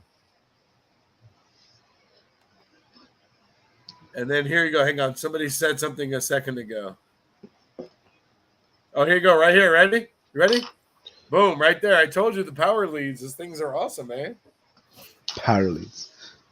Did they just sell those separately? Yeah, they have multiple kits. You can actually buy just the forward probe kit. And all it is regular not I never experienced this till I bought the Mixig. Those BNC connectors, those are the ones. Okay, so I don't like those. The other kind of leads, I forgot. I don't know what they're Banana called. clips. Banana clips. They're my regular multimeter leads, and they just have those, and they connect just like that. Banana And they plugs. work great, dude. They're Banana freaking jack. awesome. They have really good forward probes. Yeah, see, I probably could have used some of those today when I was testing on my. See, I just back probe stuff, and you know what I found with electronics, and Piercing's and Kyle better. and Spot On will tell you. I can guarantee you this: there's two things about diagnostics that I have learned over my years. One, don't disconnect the connector and try to check power and ground by disconnecting it. That's the first thing. The reason you don't do that There's two reasons why. One, you interrupted the circuit. You interrupted a failing circuit. And two is the computer knows it's not connected anymore. So I have had this fuel pump, for instance, when I disconnected the connector and I put a Noid light, it didn't light the Noid light. When I put a light bulb, it lit the light bulb. I don't know why. But when I back probed, I had power and ground. So there's a lot of times that there is I can't think of the word, but the computer has, I can't think of any words right now. The computer knows when things aren't hooked up. And when it doesn't get the feedback it wants, it doesn't necessarily turn things on like it should. But here's an example of why you don't disconnect connectors. You have a car that comes in, and I actually talked to you about this on the phone. You have a car that comes in and the AC does not work. Yeah. And the AC compressor clutch is not working. And you can back probe the connector and it has no power. And you disconnect the relay while it's running and you plug it back in and click, the clutch turns on because the relay was stuck and wouldn't turn on the clutch. And the minute that you disrupted the circuit, now it started working again. That's why that's why back probe pins are so important. Really good back probe pins are really, really important. Phil's probes. What? Pierce it. No, throw those goddamn things in the garbage. So I used to use those. And here's what happened. I learned a lot by just trial and error. You go broke and the wire. and you do it and you test something, right? And you're like, okay, you're testing and you get a result, and then you move on to something else. And then somehow you end up back at that wire. And you go back and you check it again. Now you have a different reading because it's open with a big-ass needle, like a big-ass needle. Now, but there is one thing that I like to use, bed of nails. Bed of nails, it has let me try to give a realistic aspect. There is a circle that is this big, and it has a whole bunch of little tiny pins, little tiny needles. And it pierces the insulation, but it doesn't separate the wires. It will pierce the insulation enough to make contact with the wires. And then you have, and it's a big, strong clip. And you use that, and you can get connection on wires where you can't back probe. That's the only way that I don't like. That's the only way I'll pierce a circuit is with that. Here you go. Hang on. Let's go. Hey, look, even Eric's in here. God damn, you got the 3 wizards. We're missing one more. Hang on. I'm trying to get through because they were talking about different things and I don't know. Look, got 100% Phil's back probes or probe piercers, whatever you want to call them. Wait, hang on. I got a bed of nail probes right there. Yeah, see, she said that. Yeah. Huh. I've been using those for a long time. Some old timer stuff, eh? No, Hang on. Okay, let's see. Devo takes some time to use. Yes. Okay, yeah. A liquid electrical tape works good. You know what I learned a long time ago? Fingernail polish.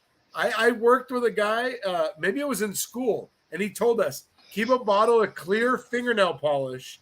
Yeah, I need to get some of that. And paint it over where you pierce the wires. Now, let me ask the Rust Belt guy, anybody that's over here, does that work the same? And in California, we don't have the green wire problem so much as you guys do. Up north, see, I don't really see crusties. I just did a Volkswagen where I actually seen my first case of like really bad crusties. I've seen some, but I don't know who. Automotive Diag. Welcome to the live stream, Automotive Diag. Dang, there's a bunch of wizards here. Hold on. I know, right? We have all these like. Fourth wizard just showed up. That maybe he's talking about Automotive Diag. I've never heard that one. That's Eric. Oh, Automotive Diag is Eric? No, Rising Edge. Okay, yeah, but the other guy is. I follow Automotive Steve Pierce. Yeah, right. You know, do you guys use They pierce. They're piercers. Kelly Autotech? Welcome to I hate those things. I threw all mine away. Like I had a bunch of them. You know, the big ass thing. It's like this friggin' long, and you push it in, and the big ass needle comes out. It's not a Phil's probe. What? It's not a Phil's probe. Yeah, it's a. Oh, here you go. He uses pig polish. Yeah, clear nail polish. Yep. See, I was taught that when I first started learning this industry. Yep, there you go, front probes. But for real though, man, back probe the wire as much as you can. You know what's weird? See, actually, you can fix a problem from back probing because that's happened to me. Yeah, when a connector is not making contact. Yeah, that's happened to me on a Chevy. Well, actually, it didn't even happen because I had initially back probed and I wasn't getting ground. And then once I replaced the coil, it started working. And I think once I replaced that coil, that's when I pushed the connector in. Then that pin had popped out. And that's when I had back probed it and it fixed it. And it took me a second to like realize what was going on. When I was like, I back probe and it works. But if I pull the probe out, you pulled it out, it like it stopped working. So I've had that happen before. You know what's weird though is now here's an example of what I was talking about. And these automotive wizards can relate to this because no testing makes sense when you find this. So you have a blower motor that doesn't work, okay? It's in off, 0, 0. You can put power and ground to it, does not work. You back probe it, it has ground, 0.0000 volts. And you check the other pin, and it has power. You put it on position, you put the switch on position 1 voltage reading. You put it on 2, same voltage reading. 3, same voltage reading. You put on 5, high, same voltage reading, right? So what does that look like? It's got a bad blower motor, and the resistor isn't changing the voltage, right? Yeah, because it's not resistant. But I mean, I always do a resistor with a motor, anyways. But if you just do a motor, then all of a sudden it starts varying voltage. Doesn't make sense. Testing a blower motor, that is one thing that actually I would like to hear the theory on how you would diagnose that without a two-step process. Well, I guess you'd have to disconnect the blower motor. I guess that'd be the only way that you could really truly, like, if you were going to be like the pinpoint diagnostic guy, right? Like, I mean, you're not just selling the blower motor because it failed and the resistor because it's like, you know, a common failure with the motor, right? So we do them both. It's kind of like a fuel filter. You do a fuel filter and a pump, right? Gotcha. You know, I mean, just, you know, you do things in pairs. I don't know. Well, I mean, there's the saying current never lies. Yeah, I don't know. There's going to be a way. On it. But I want to read these Devo because I didn't get to read them. Devo has the ability to load circuits, same as a test light. We get 2 additional confirmations. LED will switch from red to green as fast as they pulse with module signal, confirming circuit control. We'll show you numerical voltage of voltage loss compared to battery voltage equals where you expect battery voltage versus what you have. So what you do on the Devo, Dazeni, is you can take the Devo and it will give you a voltage reading and a ground reading. So the Instagram post I was talking about, it was a post that I think Kyle had done a while back, a video, and he tested something. And he used the Devo, and the Devo had battery, like almost battery voltage on one, on the positive. So on the left side it shows battery voltage, on the right side it shows what you're testing with the wires. So he had battery voltage on the positive, and on the ground it said it was either 0.8 or 0.08. I can't remember. I think it was 0.08. Anyway, it's very, very low.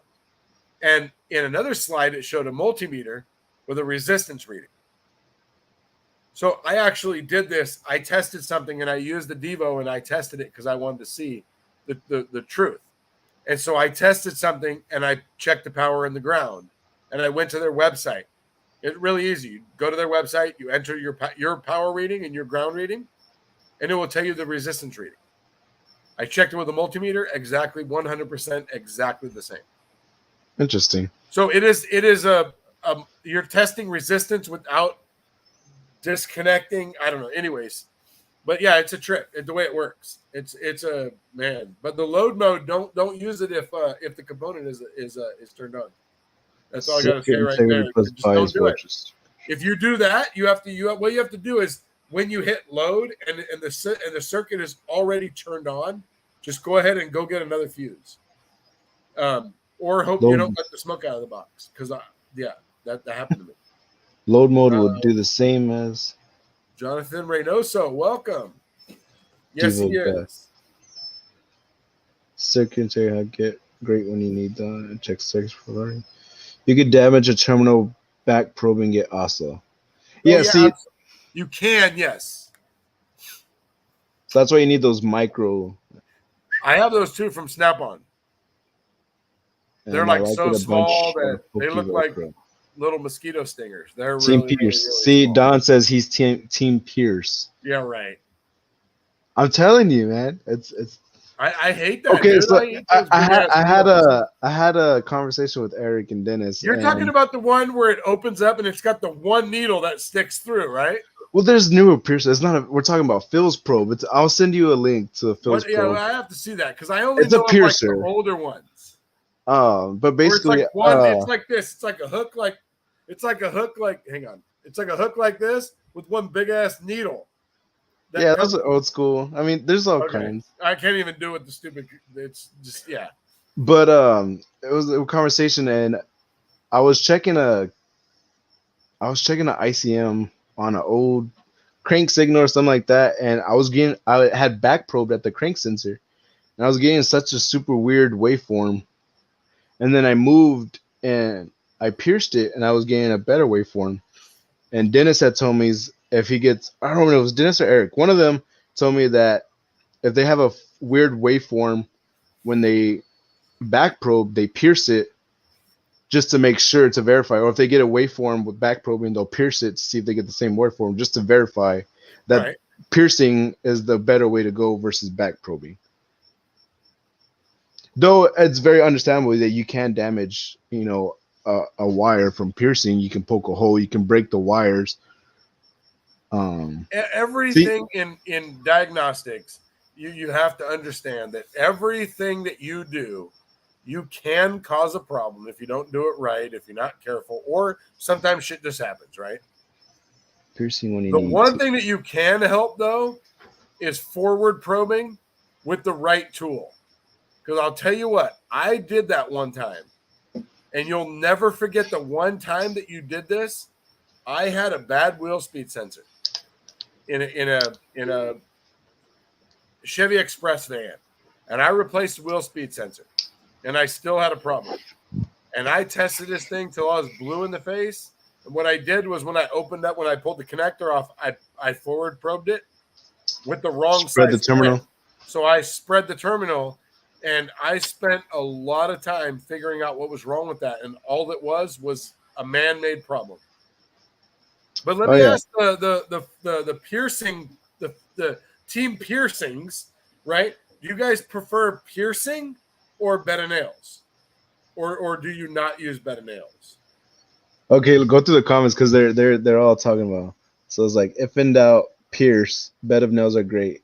So we're talking. See, the team pierces over here. I'm gonna go get a beer real quick. Hold on.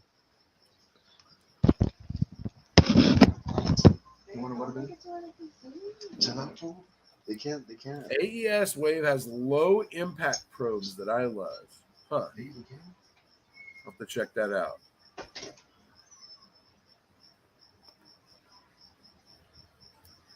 Dennis is a photographer. He takes a lot of pictures of cars.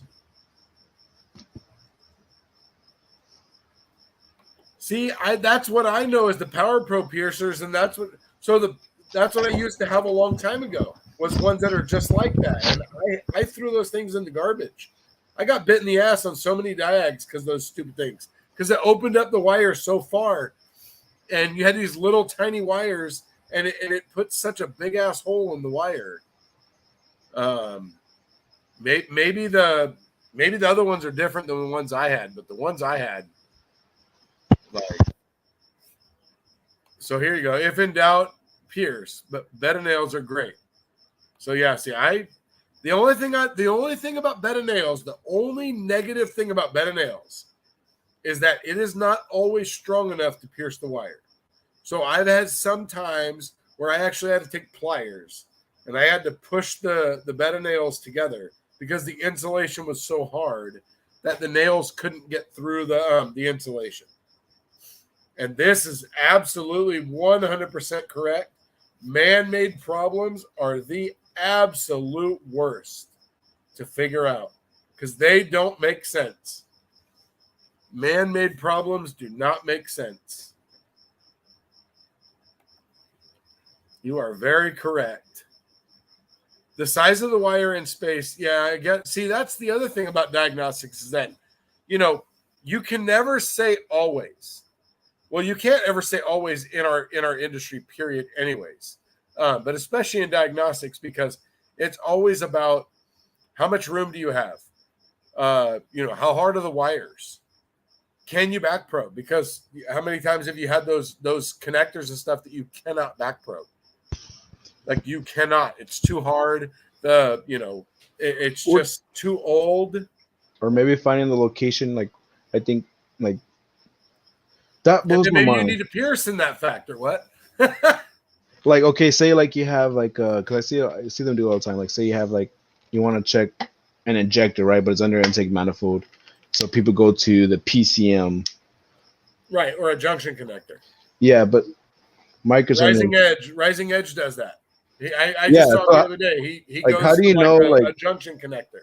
So say you're getting the signal from the PCM out, so you're back probing from the PCM connector, right? But how do you know if that is actually reaching to you don't, but it's coming out of the PCM. So it's good there. Yeah, like you're just looking at like remember a lot of times when you diagnose stuff, you're like, is the component good? Yes or no? Is it getting a signal? Because that's the one thing that a lot of like younger guys don't learn. And I learned the hard way, right? You learn the hard way. You check something and you check the component. You don't check the signal. Is it being told to turn on? You can't expect something to turn on if it's not being told to turn on. And it has to be told correctly, power and ground and the proper power and ground. So all you can do is say, is it there or not? Like, Gotcha. Because look, here's the other thing that happens. You have a coil or an injector that goes bad. I've had old Cadillacs where air injection was a problem, just to give you an idea. And what happens is the driver in the PCM goes bad. So the computer sets a code because of a bad injector, right? It's got a bad injector. Injector has failed. I'm sending a signal and I'm not getting it back. I'm not getting the feedback correct. But the signal's never going out because the driver failed. So that's what you have to make sure of is that driver okay? Is it being told to turn on? Or is there something else that's causing that driver not to turn on? For example, here's another example, AC. You have an AC, you have a GM, and the compressor clutch is not turning on. Why is it not turning on? Well, you have a bad high pressure switch. So the high pressure switch is bad. The command's coming out of the PCM, but it's not leaving the high pressure switch. You just have to. I don't know. I get it. That was dumb. I went somewhere in my head with that, and when I said it out loud, I was like, that was dumb. Okay, so Cali Auto Tech, Jonathan. Who's Jonathan right now? So you probably have a different IG. Wait, who'd you say is Jonathan? Because so current never lies, right? Wait, is that what you said about a Phil's probe? Is that what you said? Phil's probe? Yeah, everyone. I'm gonna look that up right now because I want to see what that is. Scanner, Dan. Everyone uses them. I don't have one yet, but I'm gonna buy some. So current never lies. So I'm checking the current today. So today's problem. I checked the current with my amp clamp on a blower motor that wasn't bad. Well, I wasn't getting no airflow out the vents. So I put my amp clamp on. I'm getting like 2 amps. Have another Ford, exact same truck. I go to that one. I check the current. I put my amp clamp on that one. I'm getting 17 amps. So that led me to go pull out the blower motor on the bad one. And that's when I realized that the fan was off of the blower motor. It wasn't connected. But I almost went a different route because uh well current. I saw the current. I was like, okay, I have my power there, so it can't be the blower motor. I can hear it on, but it wasn't technically. It wasn't together. So what would I look at there? I thought, is that making sense? I don't know if I'm making sense. Does that make sense? Yeah, I understand. I understand what you're asking. Hey, does the Phil's probe, where it pierces the wire, does it have one needle or is it multiple needles? I'm just wondering. I just looked at it in the picture, but I can't tell. Current equals resistance. Current will tell you. Same applies to Current will tell you right there. current. Current never lies. Yeah, I hear that a lot. Current never lies. You know what I like to see? You know what the coolest thing I like to See, see? it's a bed of nails. What? It's a bed of nails. So it's a That's long bed of nails? Well, my phone's dead, so I can't check. But Hang on, I gotta see this. Man, why I'm don't you trying to call like. Peter? I have the headset in. Will you charge it for me?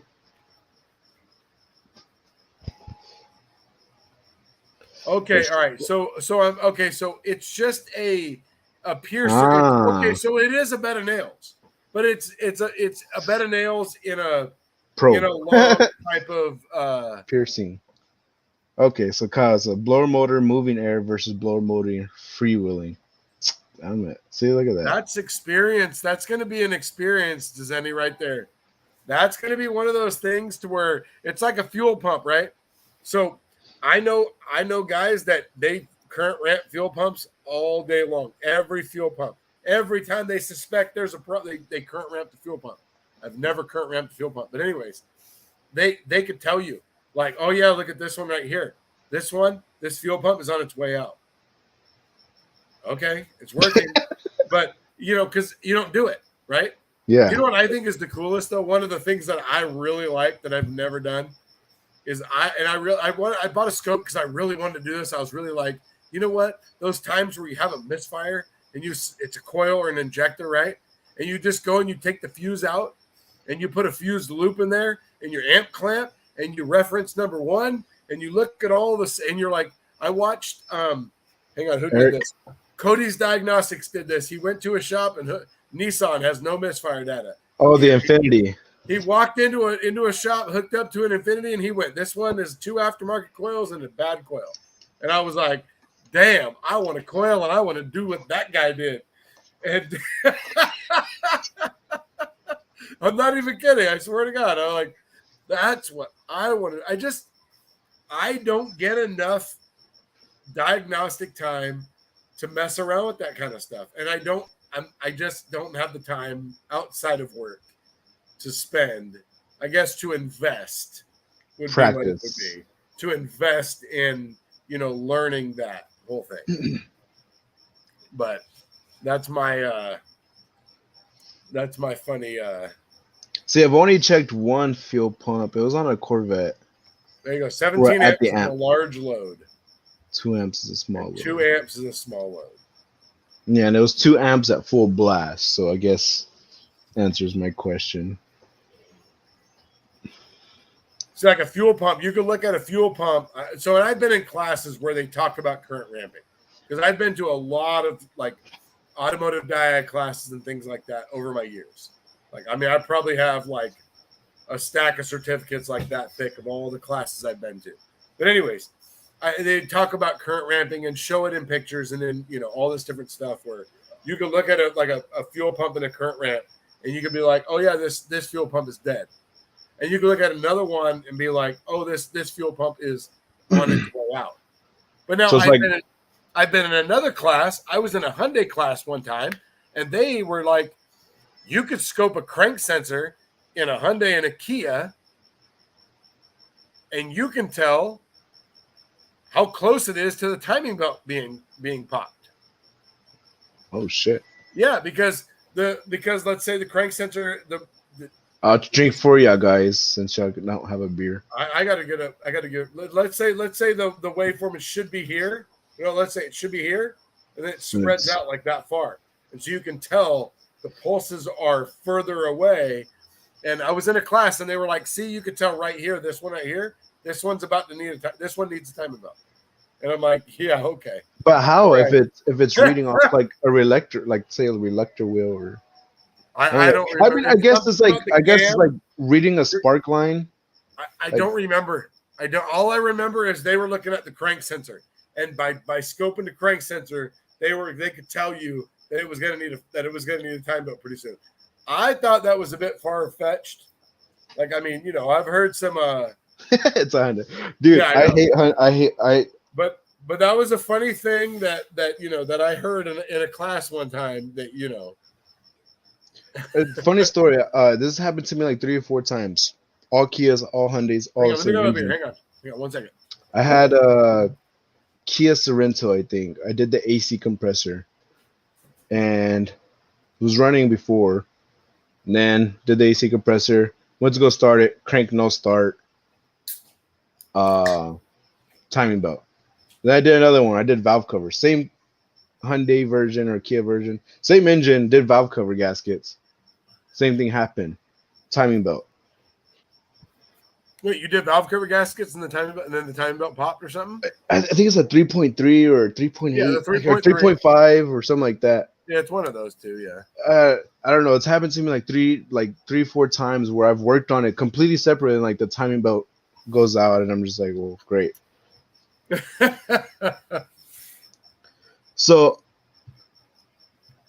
I guess it takes time because like I know like you can read like a spark line burn time. If you learn how to read like a spark ignition waveform, if you learn the spark waveform, like if you see something on the right side of the waveform, you have external of the combustion chamber problem. And if it's on the left side, I can have that backwards. Y'all can correct me. If you have a problem on the left side of the waveform on the burn line, it's an internal into the combustion chamber. Yeah. Like if you have a misfire or like your burn time. So I guess it is possible that they can tell by King sensor that needs a timing belt. Post windows you see in a timing waveform. If a belt is stretched, you'd expect longer windows, but if well now and also don't forget this class was probably like 8 years ago. So I mean, you have to always remember too when you go to classes and things like that. When was your class and how? And you got to think about because we look at cars every day, right? So what we look at today, 5 years ago, is a little bit different. Like I used to work on 3-liter Toyotas all the time. I almost never see a 3-liter Toyota anymore. You know what I mean? It's not in trend. Exactly, because things are evolving, right? Like now, as you see, is Kia and Hyundai 2 liters spinning rod bearings. So you're doing short blocks and long blocks like crazy. Or like I've actually seen, I think like Eric. I've seen Eric. He's been doing a bunch of cams and lifters on some Hemis. I think even Kyle, before he went on his own, he was doing a couple cam and lifters on some Hemis from Dodge. Is it the Hemis or the 3.6s? No, the Hemis. Oh, was it the Hemis? Where the lifters go out. Because I think Rising Edge just did. He was just doing. I think needed cam and lifters on a 3.6. I thought recently, right? Maybe I know he just did a Hemi. And I remember seeing Kyle before he went. Kyle was working on the diesels too.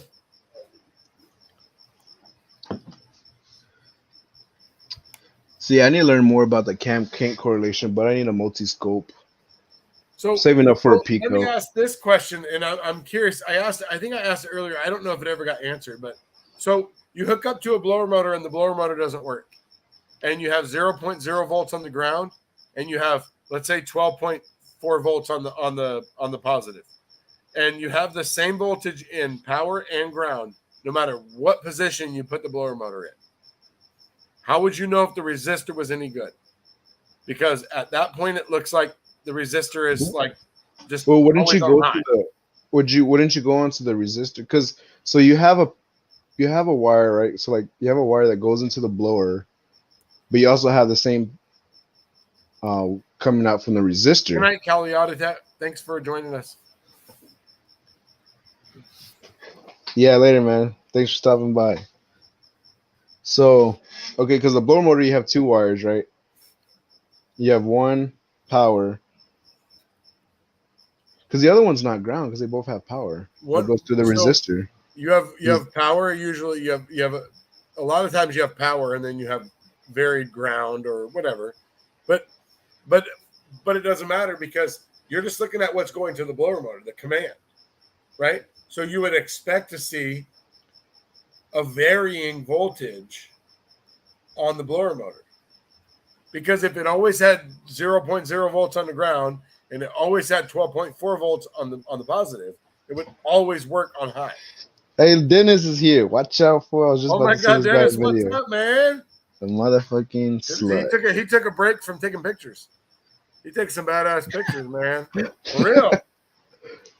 And then did you see today? It's illegal to take pictures. You can get a citation. Citation, apparently. Yeah, a citation for taking a picture. That's crazy. He sent me a picture the other day of a Corvette like drifting. I was like, damn, if that ain't the baddest bitch I've ever seen, I don't know what is. But I'm talking about honestly, Dennis is disconnecting the one that motor. Dennis is the one that got me into Disconnecting the blower motor. How can you tell? Well, current. Or can you? Well, I don't know. I mean, current and coming out. Yeah, I mean, I guess. I mean, that's the only thing. I mean, I knew Without unplugging it. That blower motor and need a resistor. I always just replace resistor and motor and recheck. There could be a problem with the module, but I don't know. You gotta ask them. That's out of my jurisdiction. Okay, so you putting it through all the speeds. That's what it looks like. So it appears that it's stuck on high speed. So you turn it to the off position and it has 0 and 0. And then you turn it to 1 and it has full power and full ground. You turn it to 2, 3, 4, 5, whatever, 17, I don't care. And it has the same power. I just find it interesting, you know.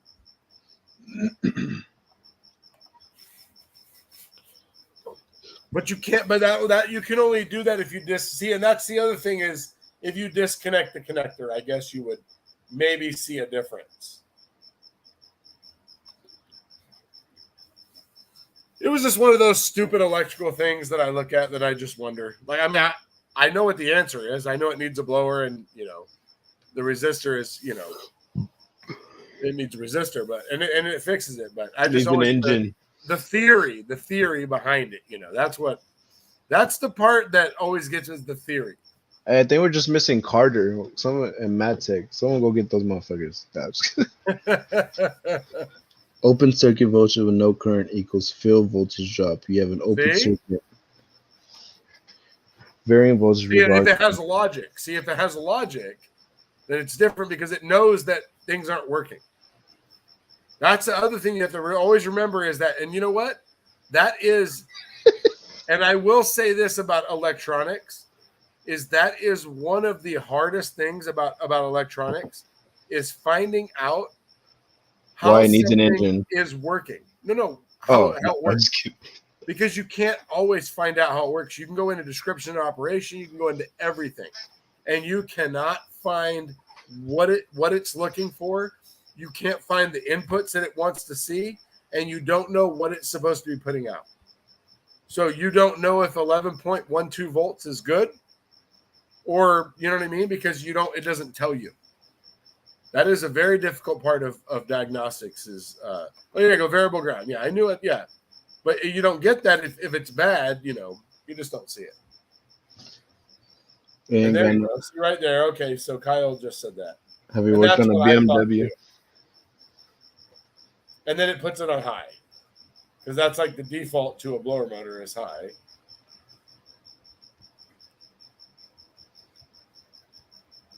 I don't know. Yeah, I'm trying to get more time. There you go. Kyle just said needs an engine. Needs an engine. And a blower motor. AC is not working. Needs an engine. No, Dennis. Hey, wait. Hang on. Dennis figured it out right here. That's actually yes in it. Let me get my tech. Hey, here's you want to hear a funny story? Let's go. So that 6.7, I diagnosed it with needing a fuel system, and I had removed the entire fuel system under the hood, right? I had metal in the fuel filters and all that, right? So I go and I take our fuel caddy and I try to put it down the filler tube. And I feel like it went down far enough where it should have hit the bottom of the tank. And I heard it go thump, thump, thump. And I tried to operate the caddy and it didn't work. And I'm like, what the hell is going on? And I pull it out and it's dry. And I'm like, wait a minute, what the hell's going on here? I did that 3 times. And I swear to God, I thought it hit the bottom of the tank. And I'm thinking, oh shit, was this thing just out of fuel? Like, oh no. No way that I diagnosed this thing. And then I'm like, how did I have metal in the fuel filters? Like literally metal. Like I took a magnet and I was like pulling metal, right? And so then I was like, all right, well, I mean, only one way to tell. I disconnected all the lines at the fuel pump and turned the key on and it pumped out 30 gallons of fuel. And I was like, okay, wasn't out of fuel. What does that have one of those like? No, because they have gas caps because people put DEF in them. They like to put DEF. Yeah. Yeah, it was just a dumb thing. I thought that I was like, oh my God. Like I went home like thinking, oh God, I hope I didn't misdiagnose this truck with a $14,000 fuel system. And all it needed was a tank of diesel. But no, it really did have a blown up system. But you know, I guess it's really just one of those things like, and everybody over here that diagnoses cars can relate to something like that. Maybe not so big or not so small, but that, you know, you get that in your stomach. You're like, oh my God. Like, well, I mean, I guess that's everything. Like, I always hear everyone say, like, well, how do you die? And if everyone here will probably say the same thing, like, well, first you gotta read operation of theory. How does it work? What does it And if need? you can find that. Yeah, sometimes it doesn't have it. See, I had something not that long ago. I wish I could remember what it was, but there was absolutely zero description and operation of how this system worked. And I really wish and I'm talking about Mercedes. all data, Identifix, Mitchell, everything. Did you use Not Google? one bit of, I don't even remember what it was. I mean, I figured it out. Obviously, I fixed it, but yeah, there was not one bit of actual. Not my Tacoma. Oh, here you go. So some modules will bypass. So that is stuff that. So here, I'll tell you something that you don't know. That is not in. It's not in. So I replaced a PCM in a Dodge a long time ago because it needed an engine. So no, it had an engine. The guy had a misfire. They put an engine in it, and then when he got done, it had the same misfire. So I got it, and it would have this misfire, and it had a bad injector. The injector would just cut out. It would have no driver from the PCM. So I put a PCM in it because, well, it had no driver. I followed all my flow charts. I did everything I knew how to do. It had no driver. There was nothing to the injector. The injector would just stop working, right? Guess what's not in any literature for Dodge or that engine? That when there is a catalyst damaging misfire, it stops firing the injector. Yeah, there you go. Guess what happened after I put the PCM in? Same damn thing. Yeah, same damn thing. So the end result was somehow somebody had diagnosed it with an engine, and they took the plenum off, and they didn't change the gaskets. And that was what was wrong with it. Because when they put it back together, it had a misfire at idle. And I didn't know about fuel trims. I learned a lot on this truck. I learned about fuel trims. I learned about smoke testing. I learned about misfires at idle and off idle and things like that. Do you know how long I looked at this truck after I put a PCM in it? An entire weekend. A week? Oh.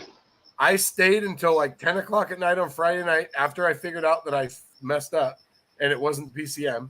I went on Saturday. We were closed on Saturday, and I worked until 9 o'clock at night. And I went on Sunday. And all it was intake gaskets. Amazing. But here's what sucks. You clear the code, misfire data goes away. Until you go like 60 miles an hour and you decel 3 times below 50 miles an hour. And then you have misfire data again. You have to relearn the crank sensor. So you have to go. I think it was either above 50 and drop down to 40, or above 60 and drop down to 50. But you had to do that 3 times, and then it would show you which cylinder is misfiring. I learned that was a long time ago. Put a cap I learned that protection. the hard way. Ouch. I think Jonathan said something about here. 2006 26 Tacomas all need blower motors, resistor, connector, and wire repairs. Oh, I just did a Tacoma not Mine that long does ago, it. Sorry. and the blower motor, the resistor, you had to get a aftermarket connector. The resistor only came with an aftermarket connector. The OEM resistor? You couldn't buy an OEM resistor. They actually didn't have one. And you could only get it aftermarket. And the only aftermarket one was it came with a connector. That was the only way to do it. You couldn't get a resistor and just replace it. You had to get an aftermarket one, and you have to have a connector. Do you work on hybrids? You do, right? Me? Yeah. Yeah. Is it any different from like non-hybrids? So no. Do you have like safety equipment for like, or you just go in there barehanded? We don't. So until I got to this shop, I always used the gloves and I followed all the procedures. Wear my rubber gloves, and then you wear your high voltage gloves, and then you wear the protector glove on top of that, right? Oh, there you wear the protective glove so it doesn't tear the high voltage glove. So I did all that even to handle batteries.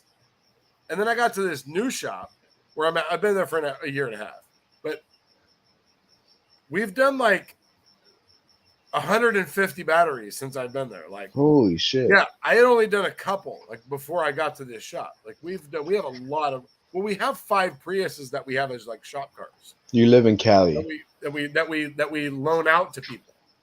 We have like 12 or 13 like vehicles that we loan out. Fiats, smart cars, Priuses, all these cars that are all like electric vehicles. Yeah. But yeah, I mean, I don't, and then so nobody wears gloves to like move batteries. So I don't even think we own any like special equipment because we don't use them. That's when it says it should be 0 2. Ask Don how an AC control works on this Nissan Sentra. Wait, what did you say? Kyle says, ask Don how an AC control works on a Nissan Sentra. I don't know. You have to be seated. Chrysler misfire data sucks. The only vehicles I actually think I get see good misfires from are Chevy and Ford. Well, Chrysler's not bad, and it even you know what it has actually out of all the manufacturers, it has the best one. You know why? Because it's called which cylinder is misfiring. And the OBD2 I found that so hilarious that's what they labeled it. Which cylinder is misfiring? Like for a funny story about a long time ago. So maybe some of these older guys they'll know. So a long time ago, once upon a time, Ford had 0 misfire data. Okay, none. The only thing you got was a PID that said misfire, yes or no. And usually when it was misfiring, it said no. So so I think Automotive Diag here, he says often Chrysler misfires wrong. Not just that, I've actually seen it on Honda. I've seen it on Fords too. I see you have that mode, which cylinder is misfiring, and I had this Honda that said I had a misfire in cylinder 6, and the whole time, so I'm chasing the cylinder 6 misfire, and it was actually cylinder 1. It was a bad coil on cylinder 1. Swaptronics Diagnostics is how I figured it out. I had a Ford, I think a 3.6 or 3. I think it was a 3.6, a 6-cylinder Ford, and it was giving me a misfire on cylinder 3, and cylinder 6 had a engine problem where the spark plug was completely just oil and carbon foul, like it was a big ball of carbon. But it was giving me a misfire on 3. The data, the code, everything was for 3. It all has to do with the remember, the misfire data comes from the computer analyzing the crank sensor.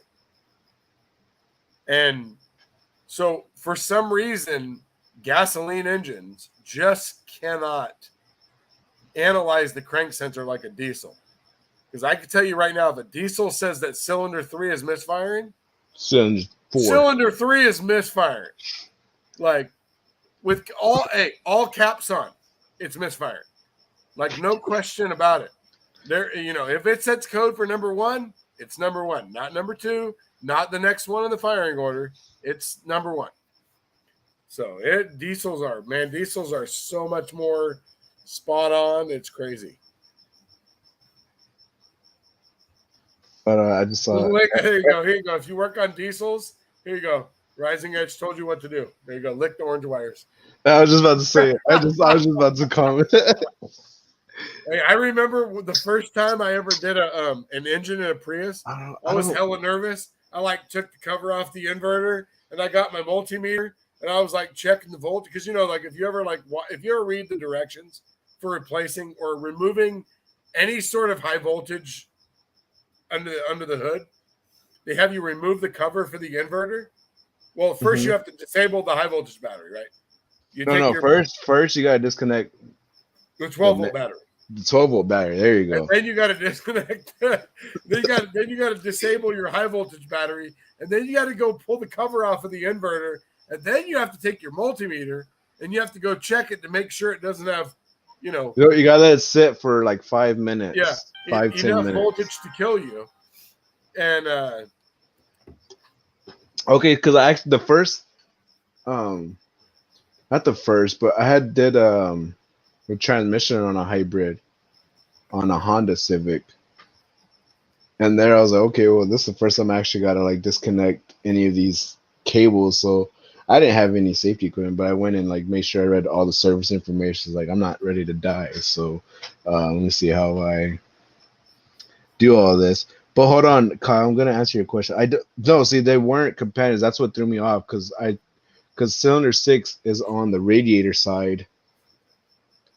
And on the driver's side, it's less. But cylinder 1 is actually on the firewall side, closest to the passenger. So they weren't companion cylinders. So that's what threw it off. I don't know, it was weird.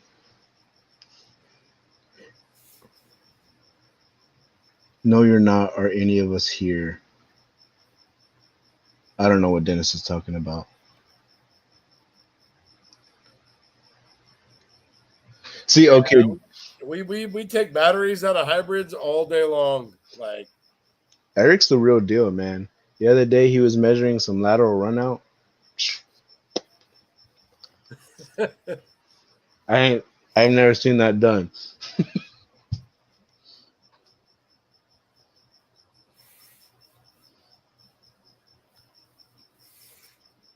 There you go. See right there. Here you go. Just blow your mind right there. You're I'm done with diagnostics right there.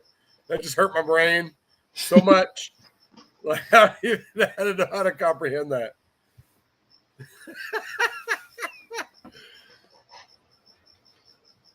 There you go. See? This is how I'm right there. Once you pull that interlock, you're good. You're done. Go ahead. That's not true. You gotta make sure you gotta make sure the battery drains completely according to service information.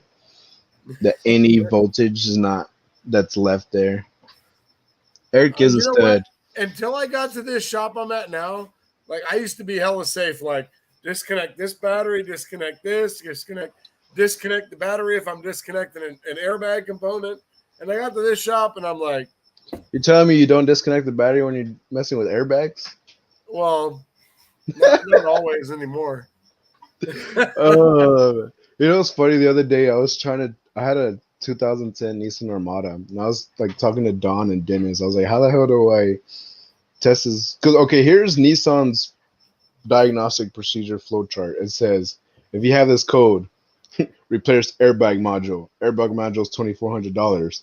If that doesn't clear the code, try this. Okay, how do I test this? Well, apparently I didn't, it was my first time testing an airbag, and apparently you're not supposed to use ohm meters to. Oh, you have to use resistors. Well, yeah, I didn't know that. I put my ohm meter and Check the airbag. Oh, you let the smoke out of the box. No, I didn't. I just got very lucky. I think Oh, you almost did. Don's the one that told me like, wait, you put. I was like, am I not supposed to? Yeah, like, never. Holy crap. Never. Yeah, a lot of flowcharts and stuff will tell you to like disconnect the connector and to put a ... resistor in place of X component. And if not code still Nissan. sets, replace, clock spring or whatever. Nissan didn't say that. See, and it wouldn't even say like to try the clock spring first. It said replace the airbag module, and just like, bro, that's a $2,400 part. Like, how do I tell the customer like, Well,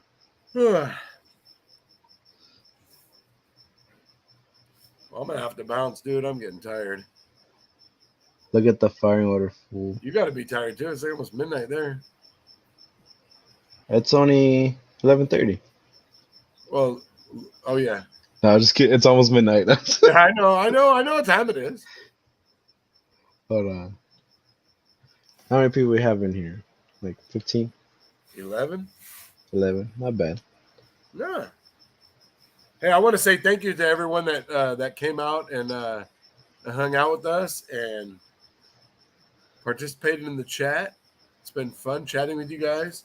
It's been really fun chatting with you guys because I love watching you guys on Instagram. That's it crazy. blows my mind some of the stuff that you guys do.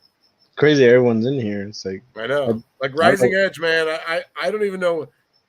So I have to ask this question: do you do your own repairs too? Because the time that you spend diagging cars, I don't even know how in the world you could do the repairs.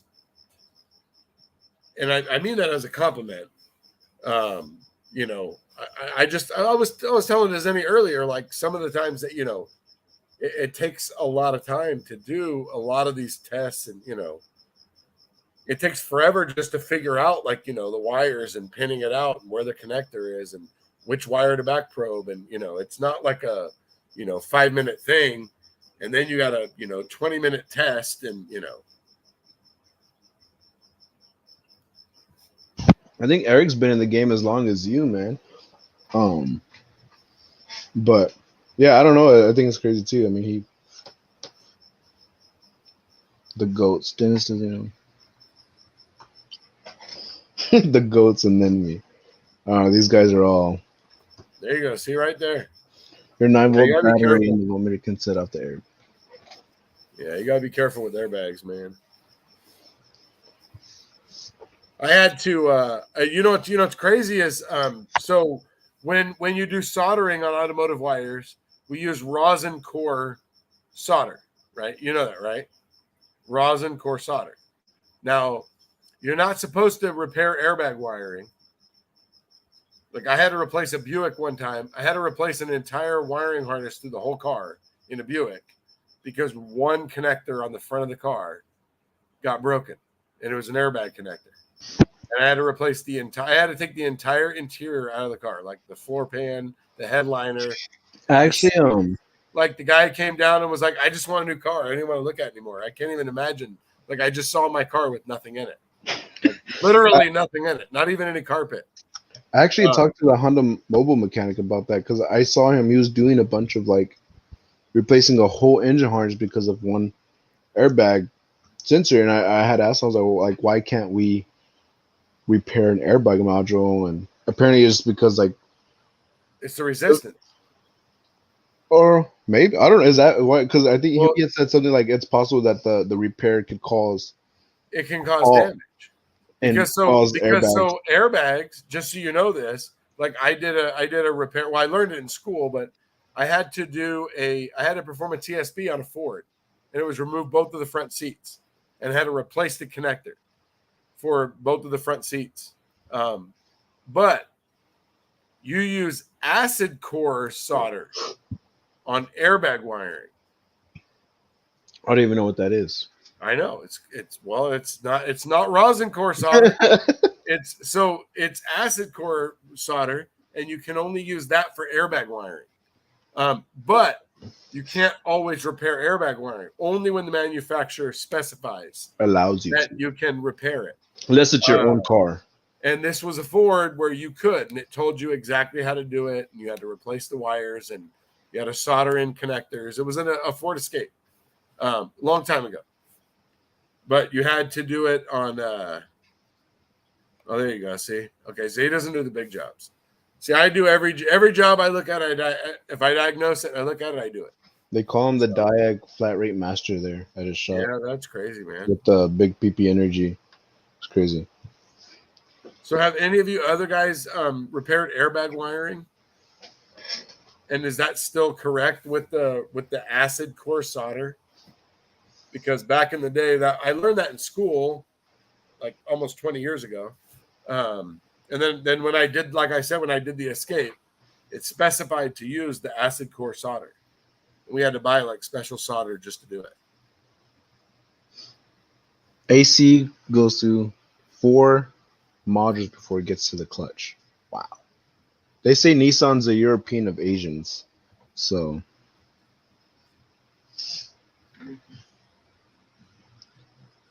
I don't know. I've never had. Well, I've never really done airbags. I never really see those kind of problems.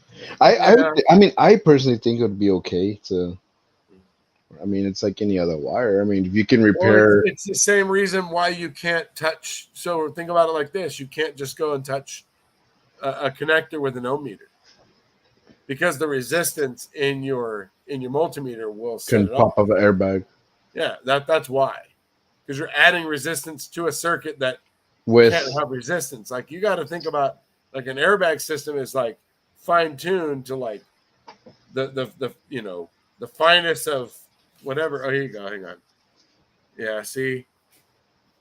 the changes, see. But if you are ever going to repair airbag wiring, I will tell you, if you have your own car and you're going to wire in that connector in the front, because fuck that, you're not getting a whole goddamn harness from GM to replace, right? Use acid core solder. Acid core solder. Acid core solder. It's not For rosin airbag. core, it's acid core. It's for airbags. So You know what's funny? Okay, so the other day I have this. I have the GB150, right? I think I remember telling you that I can't charge it The Noco? anymore. Yeah, I have the. Yeah. It's like 3 years. Well, you didn't tell me that, but you asked me about my JNC. Oh yeah, well, cause I can't charge my GB150 anymore. I don't know why, and I kind Now of. it's a GB155. They have the new one. Yeah, I don't think I'm gonna buy another My one. If I coworker do, bought that one. I like the my JNC. I mean, it was good, but now, I mean, it's still like if I'm able to get a charge, I can get it charged up to like 50%, and then it'll stop. Because like I gotta like wiggle it. So I was actually trying to make my own charger. So I have the car adapter where it plugs into Oh yeah. to charge it, and then the cigarette lighter. So I cut the cigarette lighter part off, and I got a wall outlet, cut that, and I spliced them, and I'm trying to solder them, and I can't. The solder will not go onto the wires. Like it won't. I can't solder them. Did you try using flux? Like compound flex? No, I haven't. Are they Maybe I small should. wires though? No, I mean they're probably like 12 gauge. They use gauge. flux. Try some helps flux. wires to like if you ever try to like solder 2 big wires together, and you're going to be there all day. It's not going to get hot enough. If you use flux, it will Help it stick. Yeah, my service manager showed me that. We were soldering wires, and I was like sitting there. I was like, dude, it's not taking. What the hell? And he's like, he like coated it with flux, and it was like, and I was like, holy shit, like mind blown. I can't believe after all these years, somebody just showed me something that was like so like mind blowing. And I use flux. Okay, like in tech school, they taught me about using flux every time you solder. But like once I got in the shop, we didn't have flux, and everything I soldered worked. But maybe I'll try that.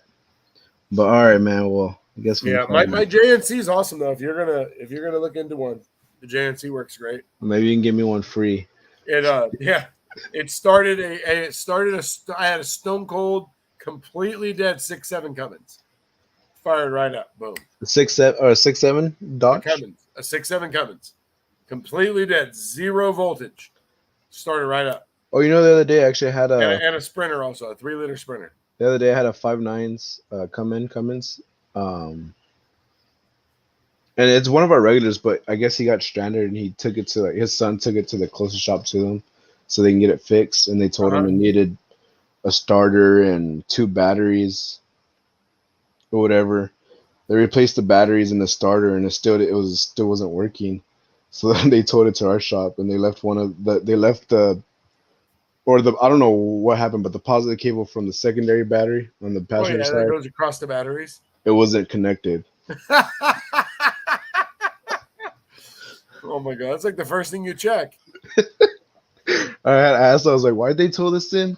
I was like, well, this is not put it on, connected, starts up, and we didn't even my charge him. Just saying, God. this is a regular customer. He comes all the time. I was like, I gotta charge you, man. But all right, Oh, I got to get bouncing here. I got to get to bed, man. I'm tired. That's your Long day bedtime. for me, dude. I want to see what they're talking about. Hold on, what's going on? 1992, good year. Star was born. Never repair airbag wiring. Too much liability.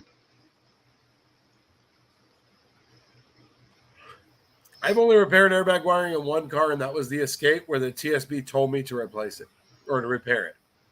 I would never repair airbag wiring unless it was my own car. That's the only way. I wouldn't do it on the wife's car. I would do it on my car. That's it. Yeah, if it's your car, it's okay. Yeah. Like on the Chryslers with the tip them for the fuel pump. Oh my Like god! you know how they can. The tip them for everything.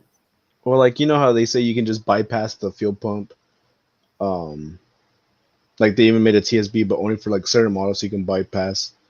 And put a separate relay in or something. Yeah. Oh, like a Power Stroke, like a 6-liter. They have the same thing. Not a Ford approved, where you can take the because I did a video replacing the fuse box in a 6-liter, and because the fuse box is the relay Integrated. it's internal to the fuse box, and so you can wire in an external relay where you don't have to replace the fuse box, but it's not like an authorized repair. It's not an approved repair, But it'll work. It'll work, but I mean, anything will work, if you do it right. Because I remember the first time I had But would you do it on your girlfriend's car? You know what I mean, or my wife's car? No, hell no. Of course. Oh, okay. No, Well, just kidding. Oh, wait. Well, that's because you're not married yet. Once you get married, you wouldn't do it on her car. Think transit with the net problem wipers going crazy. The negative battery cable was a battery sensor and the corrosion unit causing a random wipers on there. Okay, they're talking about that AC clutch problem. I guess we gotta look into that. Apparently, it goes into 3 different modules. Oh, okay. I would just needed a match at that point. Yeah. Well, hey, thank you everyone for coming out. I appreciate everyone coming out and all their input, and it's been awesome chatting with you guys. Unfortunately, I have to be the party pooper and call it quits. I know, right? Right. Next Friday. Yeah. Yeah. Okay. All right, fellas. We will be doing this again soon, and hopefully you guys can join us. And thank you all. Thanks to Zenny. Later, man. All right. Good night, guys.